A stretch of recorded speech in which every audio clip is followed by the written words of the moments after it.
For some reason, 538's odds, ridiculously low, saying Donald Trump's got 10% chance of winning. Yet the betting markets are very different. So you've got Predict It giving Trump around a 40%. And interestingly, there was one, I covered, I think it's DraftKings, where every person in every state except Colorado, or I should say the majority, bet that Trump will win tomorrow. There is 50 billion reasons why the media says he will lose. And there is like a couple billion reasons why people think he's going to win. And we don't know who's right or who's wrong. And just because the media has their consensus doesn't mean what they're saying is actually true. So as we are about to, what is it? It's 8 o'clock. Yeah. We're 4 hours away from official election day. Oh, gosh. I am extremely honored and lucky to have Jack Posobiec in studio. Here we are. That's Jack. There's Jack. You're on camera. Hey, hey. And Lauren Chen at the same time. Hello, hello. Yeah, this is going to be fantastic. So we got a lot to talk about, I suppose. And we are already just talking about so much pertaining to the election and what's going to happen. And I guess my first question, just to start everything off. Actually, I'm sorry. Before I do, smash the like button. Yes, please. Smash it. For Lydia. And subscribe. And we do the show Monday through Friday at 8 p.m. Tomorrow, we're doing a big party where we're just going to pull one of the cameras back, let it go. And we have a ton of people who are coming. And we're just going to let them come in and out and do whatever. It's going to be fun. So it's going to be really weird. You're going to be like, those two people in the same room together? What is this, Tim? Who did you invite? There's going to be like a plumber sitting with a farmer, cats and dogs at the same time. It'd be crazy. So anyway, tomorrow's going to be nuts.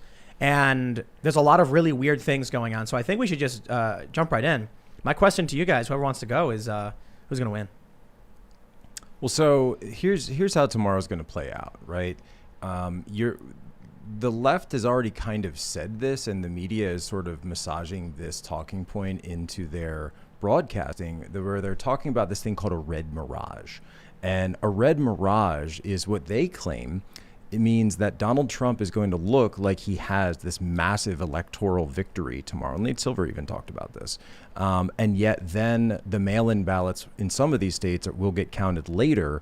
And then so that is going to be cut into. Now, in some states, they do it differently. In some states, they'll begin counting immediately when the polls open. In other states, they're waiting until after they have social distancing concerns, or they're just literally don't have the personnel to be able to do this. And so my prediction is chaos, lots of chaos, because All right. you might end up having a situation where it looks like Trump ran the table, wins all the swing states, and then some of those states that look red might start flipping blue. And no one's going to trust that. And No one will. where's the level of trust in our national institutions to show somebody something like that right now? Right. I mean, I am so hesitant usually to make predictions, especially when perhaps if I say something in 24 hours, we're all going to look so stupid. But my gut instincts, and it's kind of like one of those examples of don't believe your lying eyes, right? When I see the huge, enormous rallies in places like Pennsylvania and, even in places like Arizona, was it 96 miles, the little Trump caravan they had. Wow. I I feel like Trump has a legitimate chance of winning. But the whole thing with the mail-in ballots, all of that happening, I'm not sure. I think what's probably going to happen is that in a lot of these swing states, it's going to lean toward Trump, and then people are going to say, hang on, we can't yet call it because we have all these extra ballots to count. And I've seen some people say that might even take up to weeks. And I think, like you said, Tim, a lot of people aren't going to trust that. And I think there's not enough confidence that, mail-in voting is secure, that people are going to accept that. And I'm nervous. I'm hoping that the election results either way are so strong where they can't really be contested. But I don't think that's going to be the case. The only way Trump wins tomorrow night and the left says, okay, Trump won, is if he gets so if there are 20 million people in Pennsylvania and we get 15 million votes, Trump with 8 million, Biden with 7, they're going to say there's 5 million more votes that could potentially come in the mail. Right. That's enough for Biden to win. So it would have to be, Trump would have to have a lead above Biden more than the remaining population of people who are not counted as voting. Yeah, and it actually used to be in Pennsylvania is my home state. I worked a lot of elections there statewide, but it doesn't matter. The election law is the same regardless of size of the election. So it used to be that on election day, if you're, and this probably won't be true for tomorrow, but it used to be this idea that, because those are all unofficial, right? Those are always unofficial, and then the officials come in later. Right. But it used to be that in the unofficial tally, you wouldn't even dip into the absentee ballots if your delta was less than your margin of victory. So if the amount of absentee ballots you have come in that was less than, let's say that was 5 points, but you had a 10-point lead, well then it wouldn't matter because Right. you wouldn't be able to swing the election. Right. So you would get to them, of course, you need to make sure they're counted, but you wouldn't need to get to them on election night because it wouldn't make a difference. You can still call Right. it either way. You can still call right? it, right? This is the weird thing. I remember seeing in the midterms, there were some districts where it was like 30% reporting, but that's enough for us to say this Democrat had won. Because there's no way with the rest of the precincts reporting, it would be enough people to outweigh like the urban center. Mm-hmm. So that's not by population, it was by like the amount of precincts. But they're saying everything is opposite now. Nothing makes sense. We're just supposed to sit back and wait until all the ballots are counted. But we don't know what all the ballots means. The mayor of Philadelphia, Jim Kenney, came out and said this morning definitively that it will take us several days to count the ballots. And he said we have 400,000 mail-in ballots and it will take us several days. Okay, well, as long as they know what the number is. But I guess the real issue is, I mean, we are going to see, okay, you know what, I'm just going to say it. I'm totally getting banned from YouTube in the next several days or something. Sure. Because you're not allowed to question this stuff. I'm not kidding. I did a video on Project Veritas. I don't know if you guys saw that expose they did where they caught that lady bragging about, give me money and I'll get you votes. or Right, whatever. right. Right. They demonetized it. I didn't get a strike or anything. And they demonetized it a few days later. And they told me that what I said could scare people into not voting. And I was like, I covered a news story What? about one lady who was caught engaging in fraud. And they're like, yeah, but just so you know. It's like, okay. We know, here's what's going to happen. First, they've already started banning tons of people. I don't know if you guys have seen these stories. On Trump tweeted Facebook. about it, Facebook groups. Right. And yeah, people are just getting eliminated. I'm willing to bet tomorrow Trump's going to have a very, very clear, definitive majority. This is my prediction, which I know in a day they're going to be like, "You're so dumb, Tim." Wow. Okay, so I think Trump's going to do really, really well in the key states he needs to win. It's going to look like historic voter turnout. It's going to be epic, and then they're going to say, "We refuse to call it. We are going to wait until all the votes come in." But they're not going to know even if they say like we sent out 400,000 ballots. That was Philadelphia. That's what Kenny said, yeah. Wait, they sent out or they received? I would have to double check, but I know the number he said was that's 400,000. Right, because that's a huge difference. And I think that's probably what you're getting Right. at. If they, I think it was received. Okay. if they send out, like, look at New Jersey. Let me Google How many mail-in ballots did Jersey send out? How many people live in Jersey? 8 million or something. Right. Everybody got a ballot. Plus, people don't live there. That's the craziest thing. I'm College kids that aren't in school. What do you do with that? that are like not from Jersey, but are That there are for school? not from Jersey, but what have they registered at their dorm? Did they register at the apartment Yeah, they this is rent? something And now they're Scott back with their Presler talked parents. about. Then what do you do with that? I'm willing to bet you're gonna see that New Jersey issued more mail-in ballots than they have people in the state. Not surprising. Yeah. Well, because I can tell you because in the primary, I got a ballot to my house for someone who didn't live there and didn't request one. It was a primary ballot. And now a ballot got sent to my house with one name on the envelope and a different name inside the envelope. And so it's not my business, not my ballot. So I'm going to leave it to the people who got the ballot and they can deal with it. But basically what I'm saying is I've seen the failure, but you've also got all these posts popping up of people saying, I got ballots to my house, from people who are dead. So that means I saw this a lot in California, that means more ballots than people are being sent out.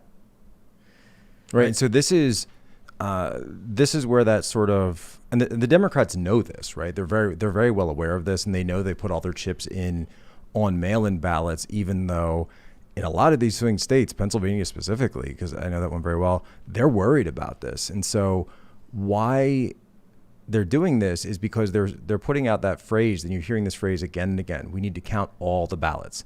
Count all the ballots.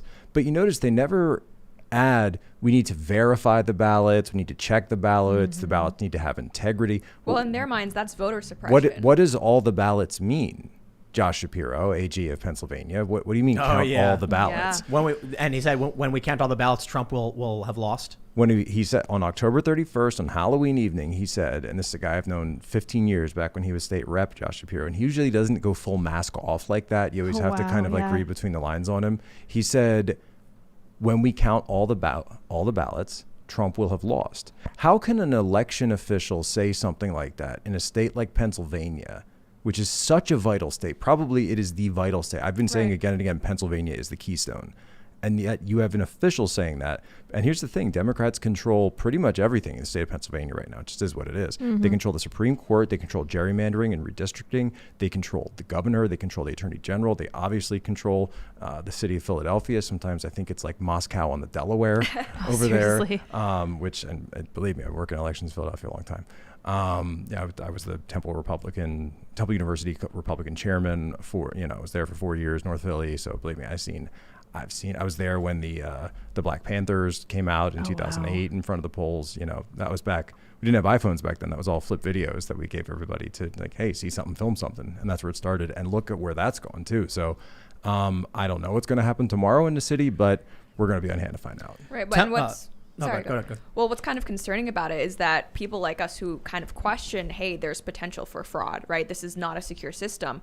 Now the Democrats have kind of set this narrative up where if there's anything that's called into question after the fact, they're going to brand, conspiracy theorists. You're trying to subvert democracy and things like that. And I actually think, and you guys can disagree, but I don't think you will, that big tech, if anyone starts to say something like, I don't know if this is legit or valid, that's probably going to be grounds for being banned. Wrong. Oh, snap. Wrong. Rug. If Joe Biden says it, it'll be Oh, okay. that's true. That's right. Yeah. Yeah. Yeah. So no, you're right. But if the Democrats do it, they're going to be like, well, Right. Joe Biden is allowed to declare victory. Trump is not. I'll never forget the words Mark Zuckerberg used in that.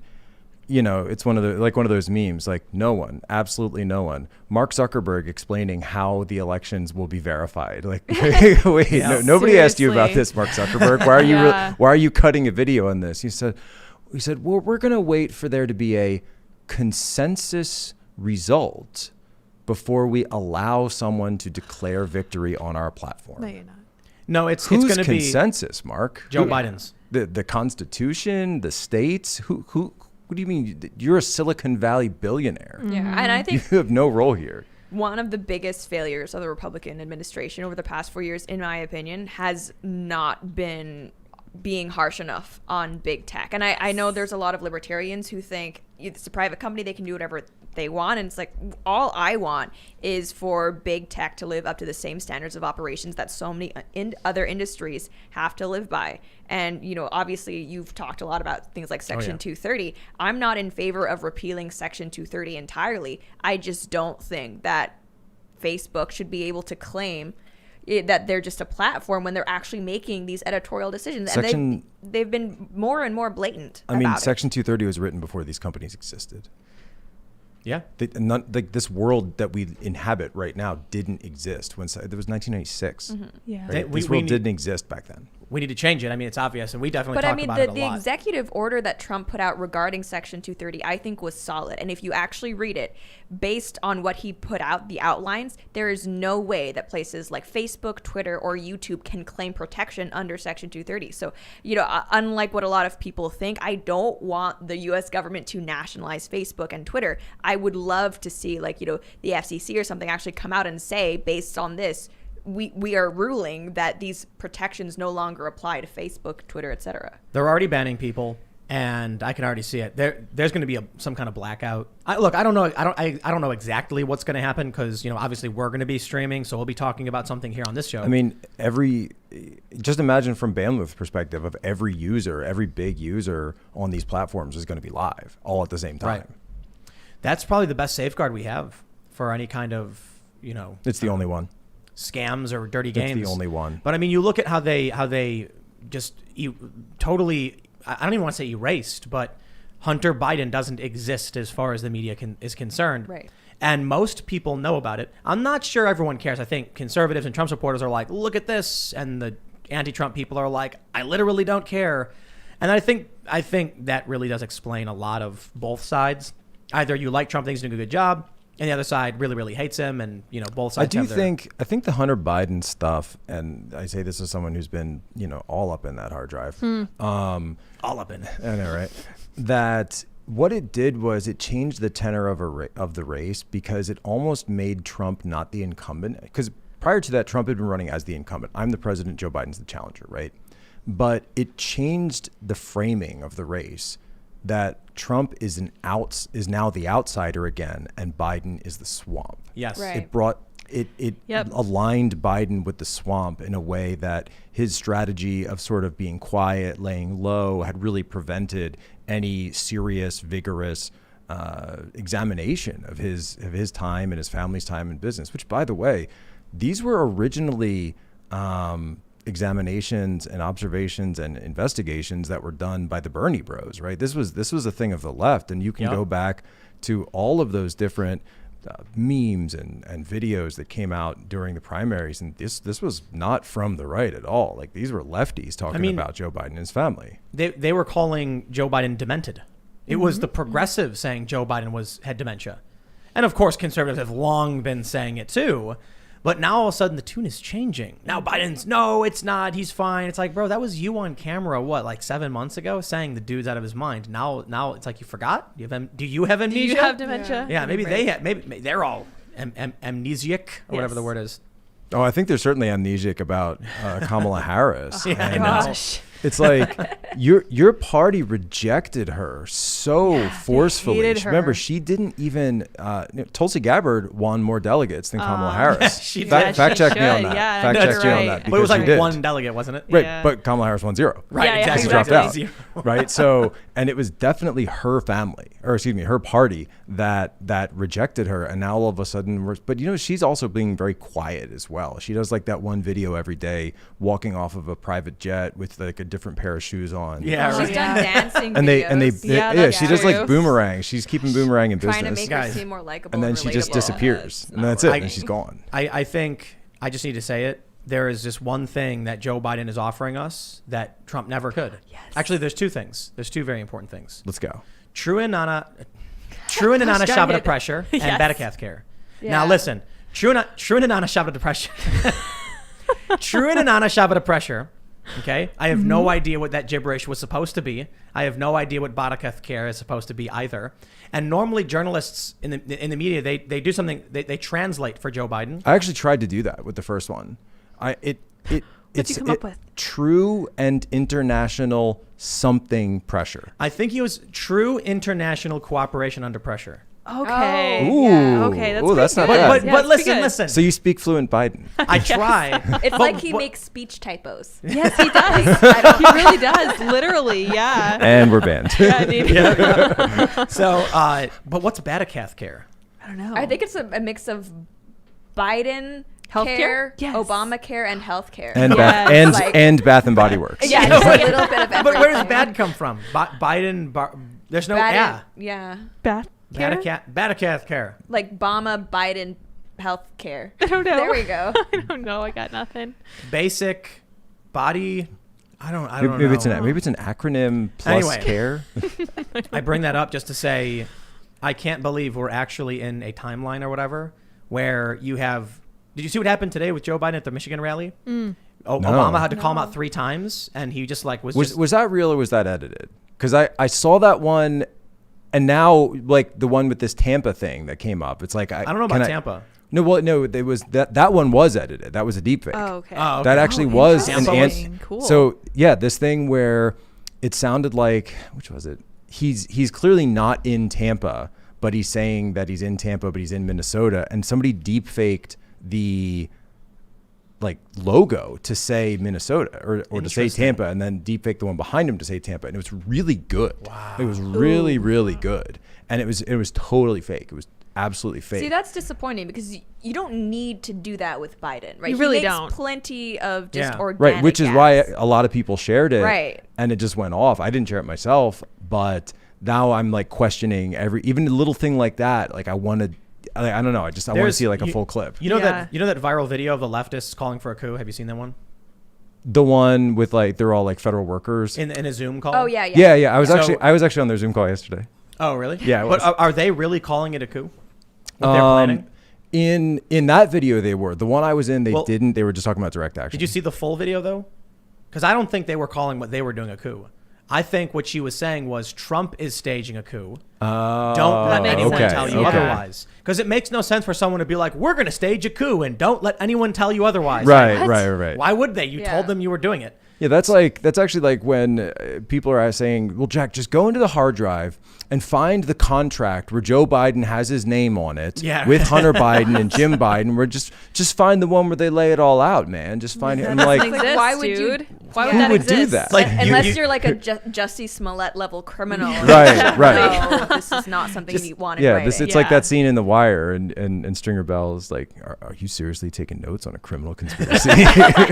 Stop it. And he just takes it from his hand. But that's what the New York Times wants. Yeah. Unless they get a letter where it's like, "Hi, my name is Joe Biden. My brother Jim is going to be taking money illegally for me, but my name won't be on it. Sign this, Jim." And that, like, you're not going to get a letter that spells it all out. That was actually the Biden administration's official response to when the Hunter Biden That's stuff right. came out. Is like, there is no official meeting on his calendar. Like, well, that makes sense. Right, it wouldn't be. I would hope you guys are at least competent enough to try to hide your corruption. Right. Exactly. Secret meeting Yes. with Ukrainian gas executives. I don't see it. Then 5 to then Girl 5:30. Scout awards. Yeah, exactly. At 5:15. I mean, they still kind of did with like, thanks for Basically. introducing me to your father and spending, Seriously. letting us spend time together or whatever, or I spending mean, time together. Yeah. Well, the one actually that I try to get back is, so why was it that all of Hunter Biden's biggest deals were in the countries where his father was like the top diplomat for Obama, right? Why is it that Jim Biden got contracts for Iraq when Joe was the one overseeing American operations in Iraq? So Then his weird. brother gets a contract to build houses and makes millions of dollars. So I wonder what weird. that's all about. Coincidences, And I It's like that. cartoonishly obvious. The New York Times had this story once, and I'll never forget the wording. And it was about Harry Reid and about how Harry Reid had made all of this money in the stock market while he was a senator. And they went through this whole investigation, and the phrase they used was, "He just had a knack." Yeah. he Had a just knack, had a huh? knack. He had a Wow. knack for buying stock in the companies he's about to deregulate. He just had a knack. Yeah, he just sure just did. had a knack for knowing right when to invest. So something. weird. But I mean, I've read so many like articles and things by leftists who support like Joe Biden, even when they do kind of acknowledge the whole Hunter Biden thing, they try to distance it from Biden himself, right? This is just, yeah, this might be bad, but this is all just Hunter. It doesn't really reflect on Biden himself. I don't think what they're understanding or what they're trying to downplay is the fact that no, it speaks to Biden's corruption, right? He himself. Like, even if you say that, all right, the cash payment, the 10% or whatever, that wasn't actually going to him, the fact that Hunter Biden was able to get all of these jobs, obviously there must Right. have been some sort of quid pro quo, right? What use is the Biden name for if not to get something from his father? At the very least, we know for a fact that Hunter Biden flew on Air Force Two with Joe to China to negotiate private equity deals. Okay, Joe's corrupt. End of story. You can throw everything else out. The laptop can go in the trash. I don't care. How did it happen where it's like the U.S. government, the vice president, is paying to bring his son to China for private equity deals? That is enough for me. Look, I complain when Trump was having the military state as golf courts and everything, golf courses, his resorts, and he says, I'm saving them money. And I'm like, yeah, that may be true, but still a conflict of interest. You shouldn't do it. Trump actually backed away from the Doral thing when he wanted to do the G7. And G7, yeah. even conservatives are complaining. He's like, okay, fine, we won't do it. I think it's dumb, but whatever. Joe Biden just kept doing it over and over again. Even if you say, well, Joe himself wasn't involved officially, I don't care. He was using government resources to send his kid to China for equity deals. His kid was getting jobs. Hunter Biden admitted to, I think it was ABC, when he was asked, would you have gotten that job were it not for your name? And he goes, I don't know, probably not. So He even literally he's like, says it. I know I'm only doing this because Yeah. we're peddling influence. Well, and the one that got them all in trouble, even more so, was this tribal bonds thing that blew up after Joe left office. And so that's why guys like Bevan Cooney are now behind bars. That's why Devin Archer is looking at time. It's because when Joe wasn't in office anymore, they started getting the riskier ventures. And so the tribe even came out and said, look, the only reason that we signed this thing was because there was a Biden name on it, and we thought that was something that we could trust. Wow. Which, I mean, if you want to get into the whole history of like Native Americans, tribes, and trusting, like, I mean, there's obviously, you can play that thread out. I mean, it's horrible. Like, a people that's been, treated the way they have.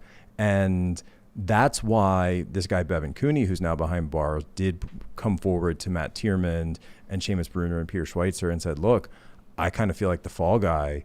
Here's access to my Gmail account. I'm not using it. Have at it. Go for it. Wow.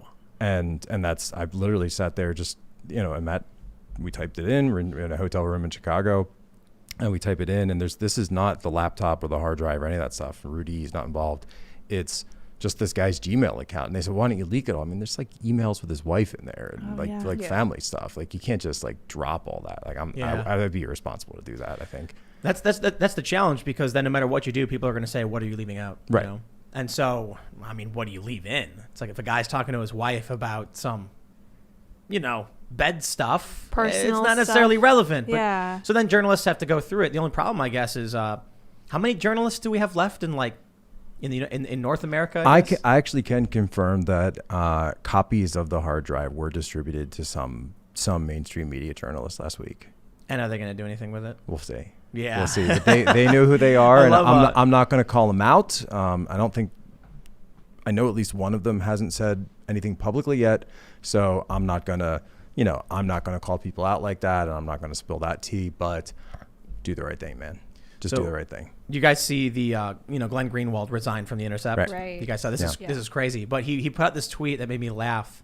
I'm not going to name the guys, but he was like something like, how long until there's a group of how long until we have journalists trying to get Substack to ban people. And then he named 2 journalists who literally just is like NBC Those aren't News. journalists. Right, they're not. They're activists. True. And one of these guys, I bring him up because he tweeted, you don't understand. We can't get the laptop to even report on if we wanted to. And then you tweeted at him I think you tweeted at him. I did, yeah. Here's the laptop. I've been offering this to Jake Tapper, to anyone who would want to come in.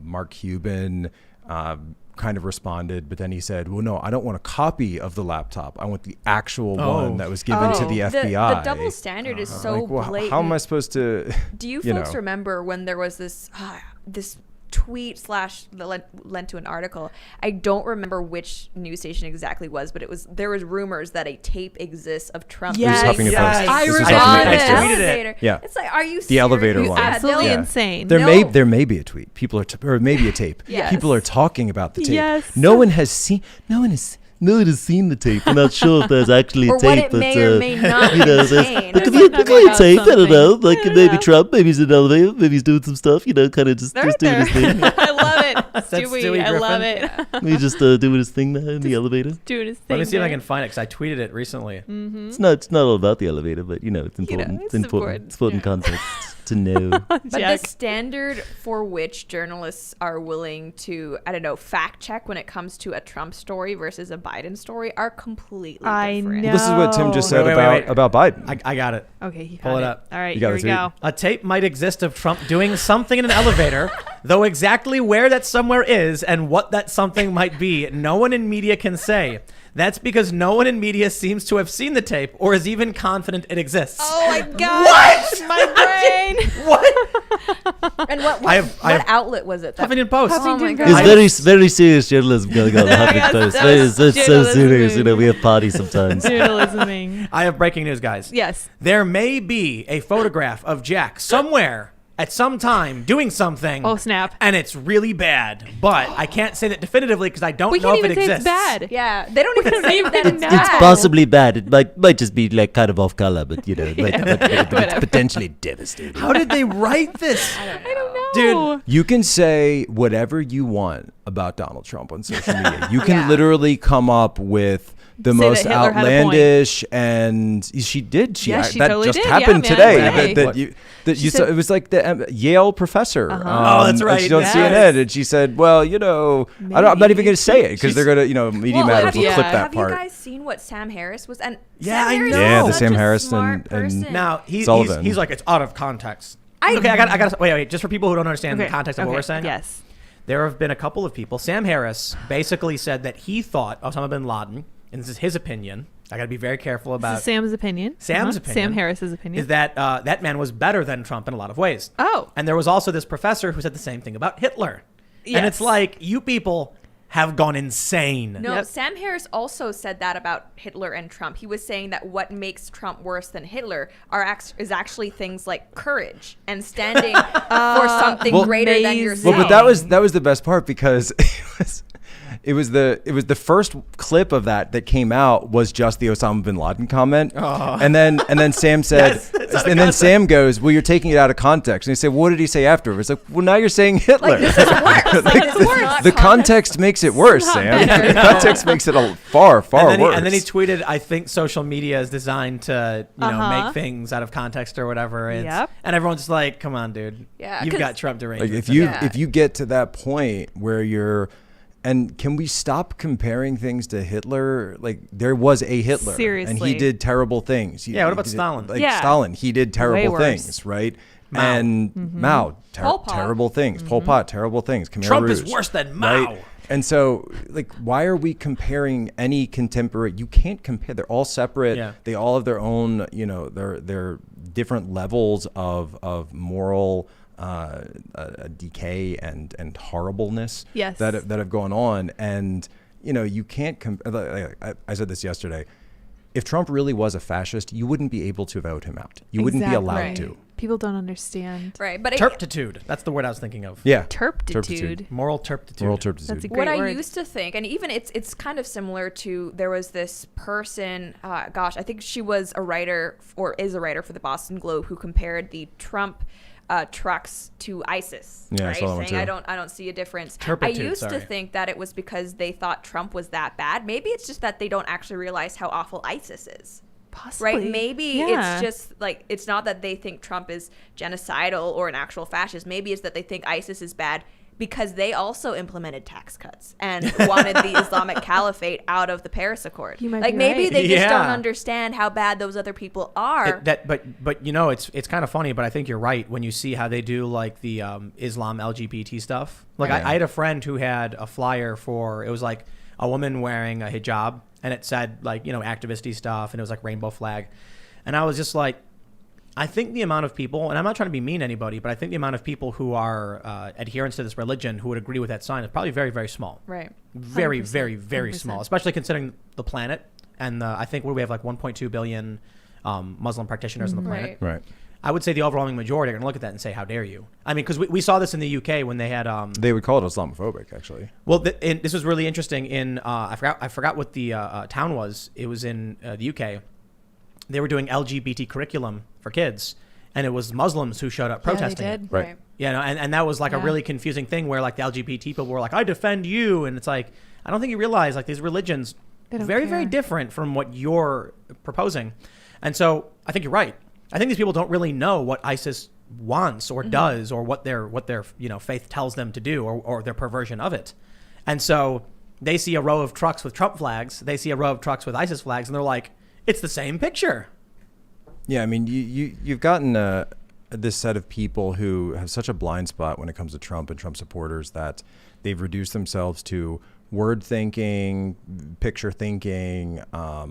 There's no depth anymore, right? There's no critical thought. There's no understanding of a line of trucks when it comes to ISIS. And like when I was in the intel community, when ISIS was growing, and I saw things that they were doing over there, and it's like, you really don't want to compare anything to what ISIS. Maybe like the only thing I could think of possibly to compare ISIS to would be like the Zetas cartel in northern Mexico, which is like known as one of the absolute most brutal cartels that's on the face of the planet. But it is a purely emotional response for so many of these people. And with the whole Sam Harris thing, I remember asking in that thread, what exactly is the context then? Because I'm sure you've all been taken out of context more times than you can count. Yeah. And obviously like a single sentence in maybe an hour conversation isn't necessarily representative of what you mean.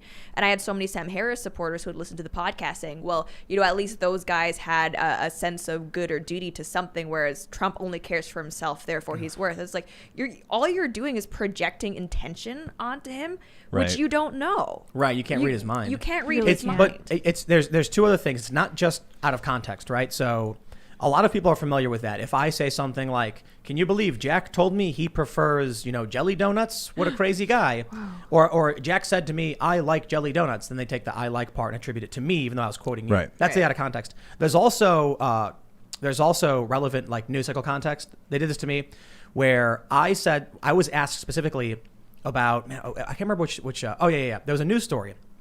And I think it was about Kim.com or something. I can't remember. And someone asked me on a stream, who do you trust more, referring to the story, the New York Times or, like Dave Rubin or something. And I said something about trusting Dave Rubin more than I would the New York Times, but I was referring to one specific story. Mm-hmm. So if it's like you asked me, does Dave Rubin enjoy, eating out for dinner? I would say, well, I would trust Dave over the New York Times. Then they took the clip where they ignore the context around what was going on. Right. So that's, general context. The other thing they do is, I kind of lost my train of thought on this one because I started talking about other things. Context? Well, funny enough is I've actually been talking to people about who they're going to vote for in the election. And I've been and I don't even know how it started, but people have just been sending me these anonymous conversion stories. Huh. And a good 90% of them are, and I'll just tell you one because it's the one that really kicked it off. They said, look, I've been home a lot during COVID, during the lockdowns. I'm considered non-essential, so I've been watching TV a lot more. I saw this thing where the media was saying, CNN was saying that Trump said that people should drink bleach. Huh. Right. And it's a recent one. I think it was June, July or time frame. And she said, well, I thought, wow, that's crazy. I want to watch that. I want to watch that clip so I can laugh at it or something, right? So she pulls up the clip and then goes to the actual press conference where he's talking about that and said, well, wait a minute. No, that's not what he said at all. Mm-hmm. That he was clearly talking about the specific treatment. And then this is the amazing part. Then the light bulb went off for her and she said, maybe it's for all wait, of these. Yeah. Have they been lying to me about other things as well? And now she's like a full bore walk away Trump supporter in 4 months. I remember what I was going to say. And now I'm losing it again. No. There's a lot of instances where you'll say something the left doesn't know about. And then they'll take a clip of you saying it, post it all over, and all these leftists will be like, I can't believe that something so crazy because they didn't know that thing was true. I can give you an example of that. Yeah.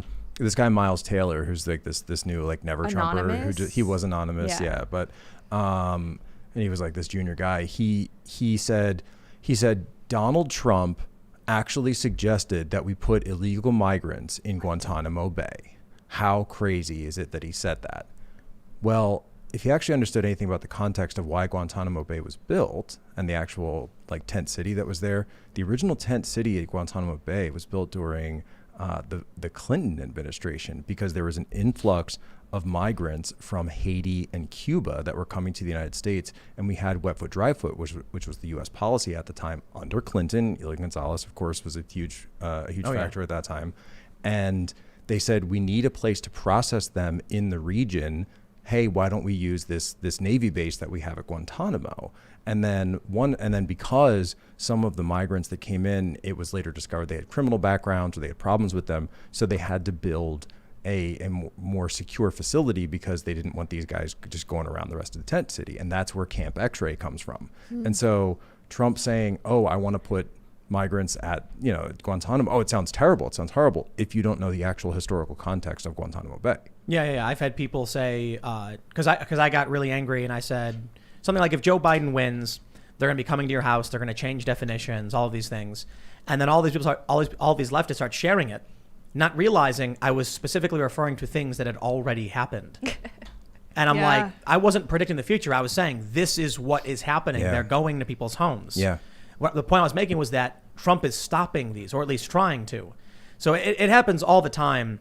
Like the coyote thing. Remember that? Yeah. Yes. I love that. That was one of the best moments on Twitter ever. These people deserve awards. But and what was so frustrating about that is all of the people who are saying, coyotes, what's he talking about? Animals bring over. You can just bet your bottom dollar that these are also people who consider themselves hardcore immigration activists, which is so maddening because it clearly demonstrates that they've done absolutely zero research into this actual topic. I'm so well read. I read the New York Times cover to cover every day. This is what's scary about.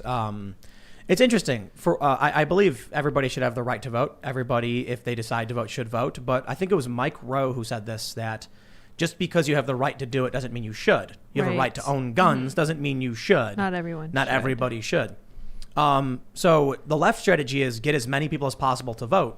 And what they end up doing is they end up getting low information voters who vote for things against their own interests while accusing the right of voting against their own interests, when at least for now, it seems the right has more high information voters or higher information voters. So the challenge would be the Democrat, or I should say the worrying thing is, how do you solve for an issue like that?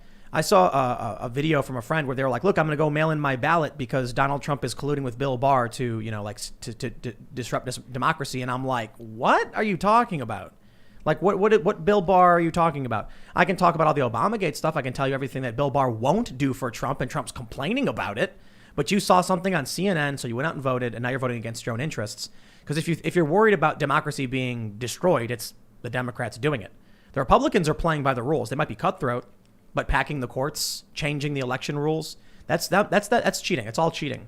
So if we're going to lose democracy, it's coming from them. But I guess the point I'm making is, what do you do in a society where you have the manipulation of low information people to vote? Service guarantee citizenship. I know. Yes, Starship Troopers. Yeah, man. No, but it is concerning, and I have so many libertarian friends who are very, I guess, like laissez-faire, and this actually also applies to people on the left as well when it comes to things like voting and democracy. Just like, yeah, we'll do whatever, and I don't think people understand that, what the will of the majority is not necessarily something that's good. And what really boggles my mind is that so many leftists now talk about how the Electoral College is undemocratic, as if it's like this flaw that the founding fathers didn't know about. It's like, no, this is explicitly by design. They did not want mob rule. And I find it very strange in the past 4 years, and I think this is because Hillary Clinton won the popular vote, how there's this focus in the left with talking specifically about democracy. They're not talking about liberty. They're talking very explicitly, specifically about democracy. And I think it is because they're trying to change the paradigm and the purpose of government to not just be to protect and safeguard rights and individual liberties, but to, carte blanche, whatever it may be, represent the will of the people for better or worse. I'll go one further in a sense, but not so much on voting rights, but actually something that like nobody talks about it in these terms. I don't know why. And we mentioned it earlier, but the idea that, so going back to the founding fathers of the United States, they gave us an election day. It was a day. Yes. You hold the election, there's a certain period of hours, the election ends. It is one day. It is not this. And, coming from the state of Pennsylvania, we've never had early voting the way we have it now. Mm-hmm. The way they're adding in all these new rules and all these changes. And look, I get that we're in a pandemic, everything else, but they gave us an election day for a reason, because and you can go in and find the debates about this, where they were saying that, the more you open the aperture, the more problems you run into, the more issues you run into, the more questions about, who, like we've had elections during pandemics before in this country. We had a revolution during a pandemic, actually. We've gone through, the Spanish flu. We still had an election during those timeframes. And so it's this idea that you can keep widening the aperture for, as they said before, all ballots have to be counted, all ballots, but then you're changing the definition of what that means. You're changing the value of what that means, because you're sending them to all people rather than people who have decided on their own, as you just said, that maybe some people don't intend to vote, right? Are they still getting a ballot? Why are they getting a ballot? What are they doing with that ballot, right? And you can go through the permutations, like I know people who don't want to vote who have said, I'm not voting. Did they get a ballot? Yes, of course. And see, yeah. So what is that? What happens to that ballot? And then what if X amount of those people? And you can play that out in a number of ways. We already saw that story. I can't remember which state it was, where I think may have been New Jersey, where someone stole mail-in ballots from someone's mailbox. Yep. So if you didn't request it and you're not looking for it, what happens when someone steals it? Right. Now this guy was just stealing mail, right? Let's say, and total scenario, blah blah blah, hypothetical, all the disclaimers, but. Let's say you see a house. Let's do it this way. Let's say you know which one the Biden house is, you know which one the Trump house is, and you know that a bunch of mail-in ballots are going there. Mm-hmm. And then you see the flag up on that mailbox. You take them from the Trump house. Absolutely. And I mean, like, how do we know that's not going on? But see, the thing, and to play devil's advocate for a little bit, the people on the left will say there's no evidence of this happening. You know, there's maybe only been a handful of times, but I think the fact that this is even a possibility is in and of itself a flaw in the system. Right? Yes. Because a flaw in the system isn't just if it's actively being exploited, it's just the fact that it could be so easily exploited. And maybe this will be the first time. Yeah. Yeah. Why would we open Shouldn't the door? you at least guard against that? Yeah. Exactly. Unlock your door and keep it open. There's no evidence of widespread crime in our neighborhood. There's no evidence the Earth revolves around the sun. There's no evidence of that. There's none of Shut up, this. Copernicus. Burn you at the stake. You know, burn Copernicus before you get the telescope out of here. Throw it in the river. before he tells everyone what's really happening. So riots. Oh, yeah. What do you think's gonna happen? So, like Liam, who's also my fiance and produces our show, we are kind of at odds right now because I want to go and I want to get some juicy footage. No. See, that's Lauren. exactly what Yeah. he said. At least from a distance. See, there's definitely going to be protests, and I think I'm okay to go and film protests. I think there absolutely will be riots, though, and it's funny because I've seen so many people on social media saying that, oh, you Trump supporters aren't going to take the loss. Well, as if any of these store owners are boarding up their stores or, you know, their homes or anything like that against Trump supporters. But not only that, are they going to vote for the Democrats? Could you imagine being like, well, this guy raised money to bail out the rioters and now I'm boarding up my store. Better go vote for him. I think there are people who are doing that. That's though. insane. There I are. know. There absolutely are people. I just went out and bought a bunch of guns. Now I'm going to vote for the guy who's going to take them away. Yeah. That makes sense. No, but have you guys seen the piece from The Atlantic kind of arguing that the best way to stick it to Antifa is by voting for Yes. Biden? It was, 'Cause was it Yasha Monk? Yes. Yeah, I think so. And I mean, that's kind of essentially what people like Sam Harris, and I love her, but Helen Pluckrose are Yeah, she also... said No, the they're same wrong. thing. They're wrong. Yeah. The people in New York, 100%. the people in New York who were attacking vehicles on the highway, Young children. and who pepper sprayed children were not Antifa and far leftists. They were regular progressives who are just violent lunatics who pepper sprayed children. Yep. That's why I was going to say It was Jewish children, too. Yeah, was. minority children. you shouldn't go out and cover any I of would this. say 'Cause I'll no. look. Send Liam. The reason why I stopped going out, Mm-hmm. and this was years ago, is because they track who these journalists are. So you even That's what I was thinking, because now people are wearing masks outside. Yes. I know, and it's crazy that I even need to think about it. But the last time I was like on the ground was in Hamilton, Canada, where there was that Antifa thing yelling at the elderly couple. You know, I saw people getting tackled and stuff that day. Before that, Tommy Robinson, Liam almost had to fight someone who didn't want him filming, and it's just. I don't know. I'm kind of jaded against it. I know that sounds really bad, but it's like if you want to be, even if you at these go events- masked at this point, they'll come after you for filming, regardless Yes. of who you Yeah. are, even if you're masked. And it's going to be, I think, the worst we've seen. They did it to Ford Fisher the other day, and he had to like, my camera's at your feet, my camera's at your feet, you know, and they surrounded him. They Doesn't- swarmed yeah, it him. doesn't matter. yeah, Elijah got punched in the face. Yeah, I think Yeah. so. Yeah, Elijah Schaefer. Mm-hmm. Yeah, they don't care anymore. I think. But don't you think there are going to be regular? Do you think there are going to be regular people who are also just kind of protesting a la Women's March, or do you think it's just going to be you- full on rioting? Do you know? Wait. Do you know what happened to? Do you know Luke Rukowski? No. We Are Change. Do you know what happened? So you didn't hear the story about what happened to him at the G20. He was in Hamburg. I was in Hamburg. Luke was there. Luke was walking down the street with a German journalist. There was a photograph of Luke walking with this guy Mark, and Lauren Southern was in the background. From that photo, they started tracking down anybody who was seen in it. Someone saw Luke and started yelling, I think it's Nazi Schweinhund. I think that's what they were yelling. And random people who were sitting down got up and ran up and started punching him in the face and punching him all over. Wow. They weren't Antifa. They were just regular people sitting there, and they heard someone yell Nazi, so they got up and went, ooh, and they started punching, just beating him, knocking him down. They got bloodied up, and then the EMTs came in, and then, you know. Crazy. So, yeah, it's going to be regular people. But if one person walks up and screams, it's a Nazi, regular people are going to go full mob mentality. I mean, see, I've never even, like, I don't have that in me, right? If someone runs up and screams Nazi, screams communist, you know, and I'm just sitting eating a meal, right? Like, You're not going to drop everything. I'm not, yeah, I'm going to say, oh, that's No? interesting, I guess. And then That's I'm just going to weird, go back yeah. to my meal because you know, what is Yeah, that? that's because you're a normal person. Oh, right. Yeah, these are Especially, not you know, if I'm with my normal wife or my kid or something, Yeah. like, can you go do that over there maybe? Well, if these, like, so if people go to a protest And like, let's say there's some regular person, they're a barista for a living and they have the day off and their friend's like, oh, there's gonna be a big protest. And they go, oh, I'll come. Then someone yells, it's a Nazi. And then that person goes, oh, and just runs up and starts swinging and screaming. Like, these people totally lose their minds. A mob, I mean, this is a question about mob mentality, but a mob is only as smart as the stupidest person in it. Yep. Which is not. And the minute that person starts screaming something, and this is something, it's biological. We're wired this way, right? With, monkey see, monkey do. Like, it's real, right? It's very developmental. And that, we are social creatures.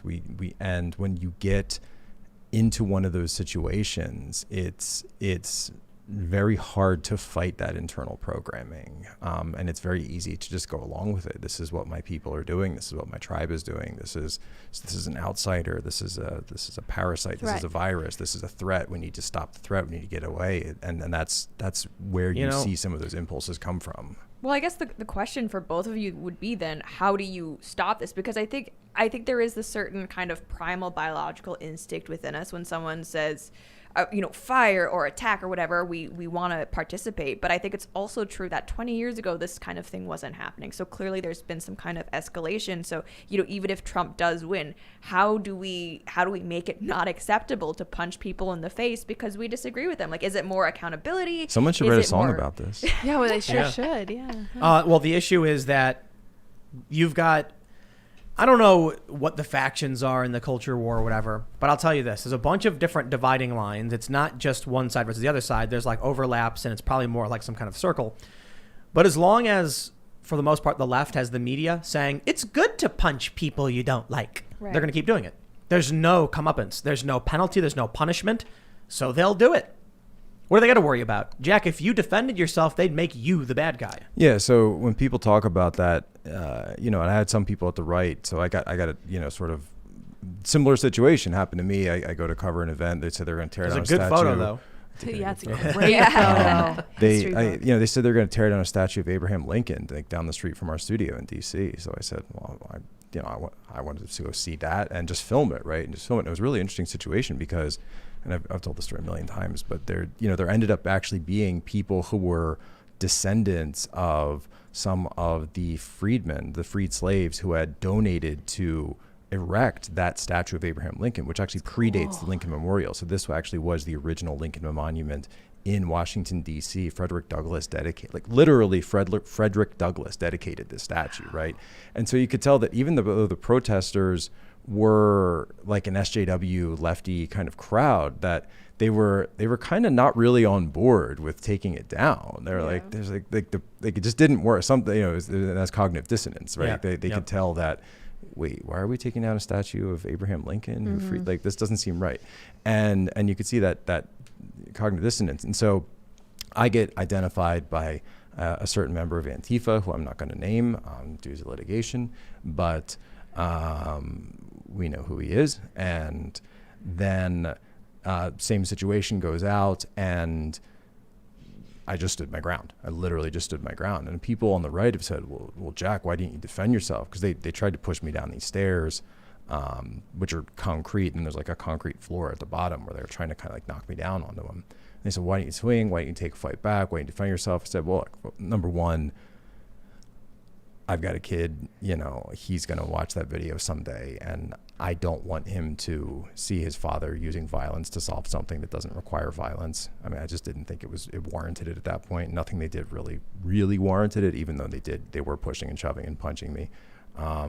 But also that I knew that media takes it out of context, that Jake Tapper and Oliver Darcy and Media Matters and all those guys are going to clip it, just like somebody did in Los Angeles. I think it was Beverly Hills recently, where they clipped this thing where a guy gets swarm attacked by these black-clad anarchists, and then they take away, he's carrying an American flag and Armenian flag, and they take it from him. And then he gets it back. They pummel him on the ground. Then finally they pull themselves off. And then he goes and like runs after and hits one guy. So Antifa clips the video where he just runs up and hits the one guy. Perfect. And then they accuse me, because I shared the full video. And then they accused me of sharing they called it a strategical edited video, because, and I said, wait a minute, no. My video includes that part where he does run up and strike one of the other ones. I didn't cut that out. That's why my video is longer than your video. That's how that works. Right. You strategically edited it, but you're missing the context of they were beating this guy within an inch of his life. Well, I mean, it's That's a similar to crazy the whole video. Kyle Rittenhouse thing. Yeah. $2 million bail. They just said it. 2 million. Wow. 2 million buccarinos. Wow. Yeah. I was reading an article. And from, he was extradited. I think Yeah, today, actually. It's really interesting. Vice wrote an article asking if we are in a civil war, sort of concluding we are, saying experts have said that we are in a civil war. And they say things like their justification for why it is that killers like Kyle Rittenhouse are lauded by their political allies.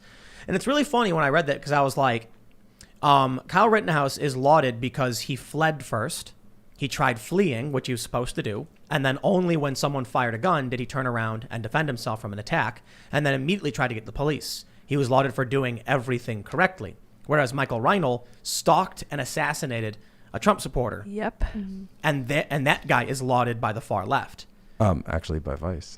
Yeah. Indeed. Yeah. Indeed. Yeah. Literally by Vice. Ironically enough. Yeah. Yikes, man.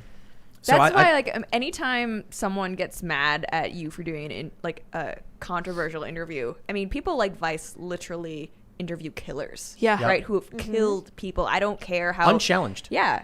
Just Exactly. like, tell me what happened. Thank you and have a good day. Exactly. It's like, you can at least ask them, like, But why that's did you do it? but that gets into what we're talking about too, because our entire moral framework has been flipped in this country, where words and ideas have become the greatest moral crimes, and then something like murder is considered, well, all you did was murder somebody. It's like that. But he was a Trump supporter. It's like that interview of so Jeffrey it's fine. Dahmer that Jeffrey Dahmer gave, where he kept trying to tell the person, look, I just want you to know I'm not racist. It's like literally Jeffrey Dahmer. I don't care. But even Jeffrey Dahmer, think about that. Really think about that. In his moral framework, he really wanted to make sure that people didn't know he was racist, even though he had killed all those people. Yeah, but he killed people of all colors. But it wasn't. Yeah, It wasn't yeah, racially very motivated. inclusive. It wasn't Yeah. racially motivated. Just want to keep that clear, everybody. Yeah. And that's good then, I guess, according to So, Vice, yeah. right? It's but think about the worst what- moral crime was avoided, so Right, everything's the okay. worst moral Yeah. crimes were, and so this gets you into all of these various, like the Sam Harris thing and all these other Well, I mean, other it's ideas that kind of similar to when it looked like Kim Jong-un might be dead, and so many people were saying like, "Oh, look, North Korea, a female leader. Oh, How yeah. progressive!" It's Wonderful. like, really, I feel like there's a lot more toward missed a few North Korea steps than No, just there. no. Yeah. The gulags need to be overseen by a woman. yeah. That'll That way it's change progressive. things. Yes. Yes. Yeah. Do you guys see Kamala Harris endorse communism? straight Yes. up, just Yep. just Just full- straight up communism. straight up, like. Yeah. Yep. I mean, I don't know, like if she actually, signed off on that video being posted it's on her her- she's account, speaking. or that's right, she is. Yeah, you're Yeah, right. That is yeah. actually, yeah, That you're is right. totally Okay, her. so hold on. She didn't literally say, "Comrade, we must, start communism." She said, "We must give people resources so that we all end up in the same place." Same Yeah. thing. And it was like Right. a video Yep. explaining how she said, granting people equal resources for competition is not the way. We need to give them this equal opportunities so that it results in, we all end up in the same place, equal outcomes. Right. It's like if you give two people rope, that was like the gist of the analogy, and one person is unable to climb. Because they were starting from like a lower platform. Right. But it was like- the same length of rope to climb up Right, this right, mountain. right. Okay. So they always use this argument to justify communism, and you can give two people rope. There will never be identical circumstances. It's impossible. So they try and create a circumstance in the video where one person's lower than the other, and it's like, well, welcome to the world. There's literally nothing you can do. Can I admit, like even Oh, from just personally, Yeah. like so we were just down in your basement earlier, and where you're setting up a skate park, and it's like I might be physically taller than you, but you're a way better skater than me, right? So you're going to get to that 6-foot ramp. So there's higher than I am. So So it just is what it is. well, for context, there's a 6-foot tall half pipe in my basement, and very tall ceilings. And on top of one side is a lounge chair, a coffee table, a refrigerator full of drinks, and a TV. And it's called the VIP lounge. The only way to if you want to be in the VIP lounge, you need only get into the VIP lounge. Right. Some people are not going to be able to get up that 6-foot ramp because they don't have the skills, or they're not it's basically just about skill for the most part and strength. Can you do it? And I already had people jokingly call me ableist. Yeah. And I was like, that's actually not true, because there's some really amazing wheelchair, like, I feel like I've seen that. Yeah. Yeah. Like Yeah. they would easily get up there and then laugh, and like you can get some ripped guy who can't climb a vert wall, unable to get up there. Yeah. And then you're gonna have some dude in a wheelchair up there being like, you need the skills to pay the bills, man. You know? Oh wait, so you are allowed to climb? You, as long as you can Into get the- up. I don't care how you get up there. Oh. You don't gotta go up the There's wall. two Oh, other then I'll go up the ways, wall. Yeah, Right, yeah, you just pull yeah. yourself up. Yeah. But then people were like, what about someone in a wheelchair? I'm like, I've seen people in wheelchairs go up some pretty, like, way bigger vert walls. Like, it's just about having the skills to do it. Yeah. So anyway, that kind of flies in the face of the idea of, equal outcomes. Kamala's communism. But- Right, Yeah. because there are different. We're actually like going further than this, because there are other ways to get up the mountain. Absolutely. But what's also frustrating about the left is not only are they saying, oh, well, if everyone starts from the same place, they must end up at the same outcome, which we know is not true, but the way that they determine whether people are starting from the same place isn't just by looking from where they're starting from. They kind of do the inverse. They look at where they're finishing, and if they're not finishing at the same place, then they assume they must not have started at the Right. same place. And Exactly. that I think is one of the biggest problems, because I as much as possible want to remove barriers to success for everybody, black people, white people, or whatever it is. I think you should have the chance to succeed. The way that the left currently determines whether you have that chance or not is whether you have actually accomplished whatever it may be. And if you haven't, they assume it's oppression. And that gets to the idea of who decides the value distinction of what is that place everybody wants to get to. Is Right. it a certain salary, or is it a family size, or is it it's- travel, or like there's so many different we live in this like amazing world. We really do. There's like so much to do. There's so much you can have. And those are the types of opportunities that I'd like to open, the idea of choice. But there's no upper limit. like, why would you? We talk about this all the time. At various points.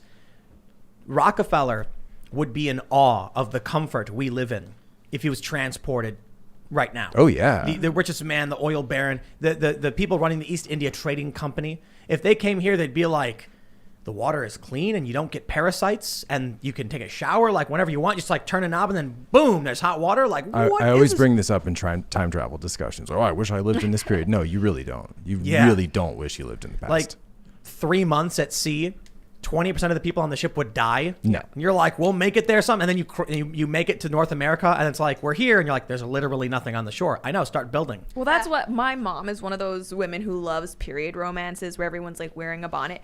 I cannot, when I'm watching those, get in a romantic mood, because I'm just thinking everyone must have smelled bad. Can't take a bath. Yeah, you can't take a bath. You can't brush your teeth. I mean, you probably have at least a little bit of scurvy. It's it's not a romantic time. Seriously. We No, romanticize right. you know, it. there's actually this whole and we're just totally off on a tangent right now, but but Tim's allowing it, so I'm totally doing this. That I'm a Chris Walsh moderator, not a Nice. Kristen Welker That's moderator. right. Mr. President, that in the Middle Ages, that you ever notice when you're reading anything from medieval times that they always talk about drinking mead like all the Yeah. time. Yeah. They So didn't have water. So studies about, right, because they didn't have clean water, so they knew that was clean because it was purified, and so that people just were like a little bit more buzzed Yeah, all that the makes time, sense, which yeah. explains a lot about the Middle Ages. It totally does. And then it's right before the Renaissance, coffee is introduced to Europe. Yeah. Okay. Makes sense. So I there's got like it, this I got whole idea of, is it your alcohol versus your caffeine? That makes sense. A lot of sense, and I like What it. were we talking about? I don't remember. I do not Way off. remember. Oh the yeah. election. Communism. Oh, right. But also, right. we were talking about how it wouldn't be good to live in the past and how even Rockefeller would be in awe about all the comforts we have now. I feel like that kind of attitude is why now, have you noticed the left, they love talking about wealth inequality now. They no longer focus just solely on the issue of poverty or standard of living. They talk specifically about wealth inequality. And I think that's so interesting. Because everything's great, man. Like you got poor people with clean running water, showers, Yeah. refrigerators, and air Everyone conditioning. smells Yeah, good. thank goodness. And we have poor people who are homeless for sure, and we have people who struggle to pay their rent and get evicted, and there's a lot of problems in this country. I think we can find a way to fix for sure. But the standard of living has become so incredible. The question I think you were bringing up is, where would they be satisfied with everyone being? What's that marker where it's like, okay, here's where everyone should be? And they'll tell you it's like clean healthcare and clothes. And they give you, they want everyone to have a general middle class standard of living, which is like living like a king for the rest of the world. Mm-hmm. The idea that you could have an apartment, with a one bedroom apartment, clean running water, refrigerator, 2 weeks vacation, clothes, insurance, your healthcare stuff's covered. You're making probably 80 to 100K a year. That's where you'd probably be depending on where you are in the US. You are in like the 0.01% of the world. Right. The average American making like 30 to 40K is the 1% of the world. So I what they're realize basically it. saying, this is a fantastic thing. I was in Brazil during these protests in 2013. And I went to the favelas, which are the shanty towns. The poorest of the poor live there. They just build randomly on top of each other. And this lady, we were at her house asking her about the protest, what was going on. She had some kids who were involved.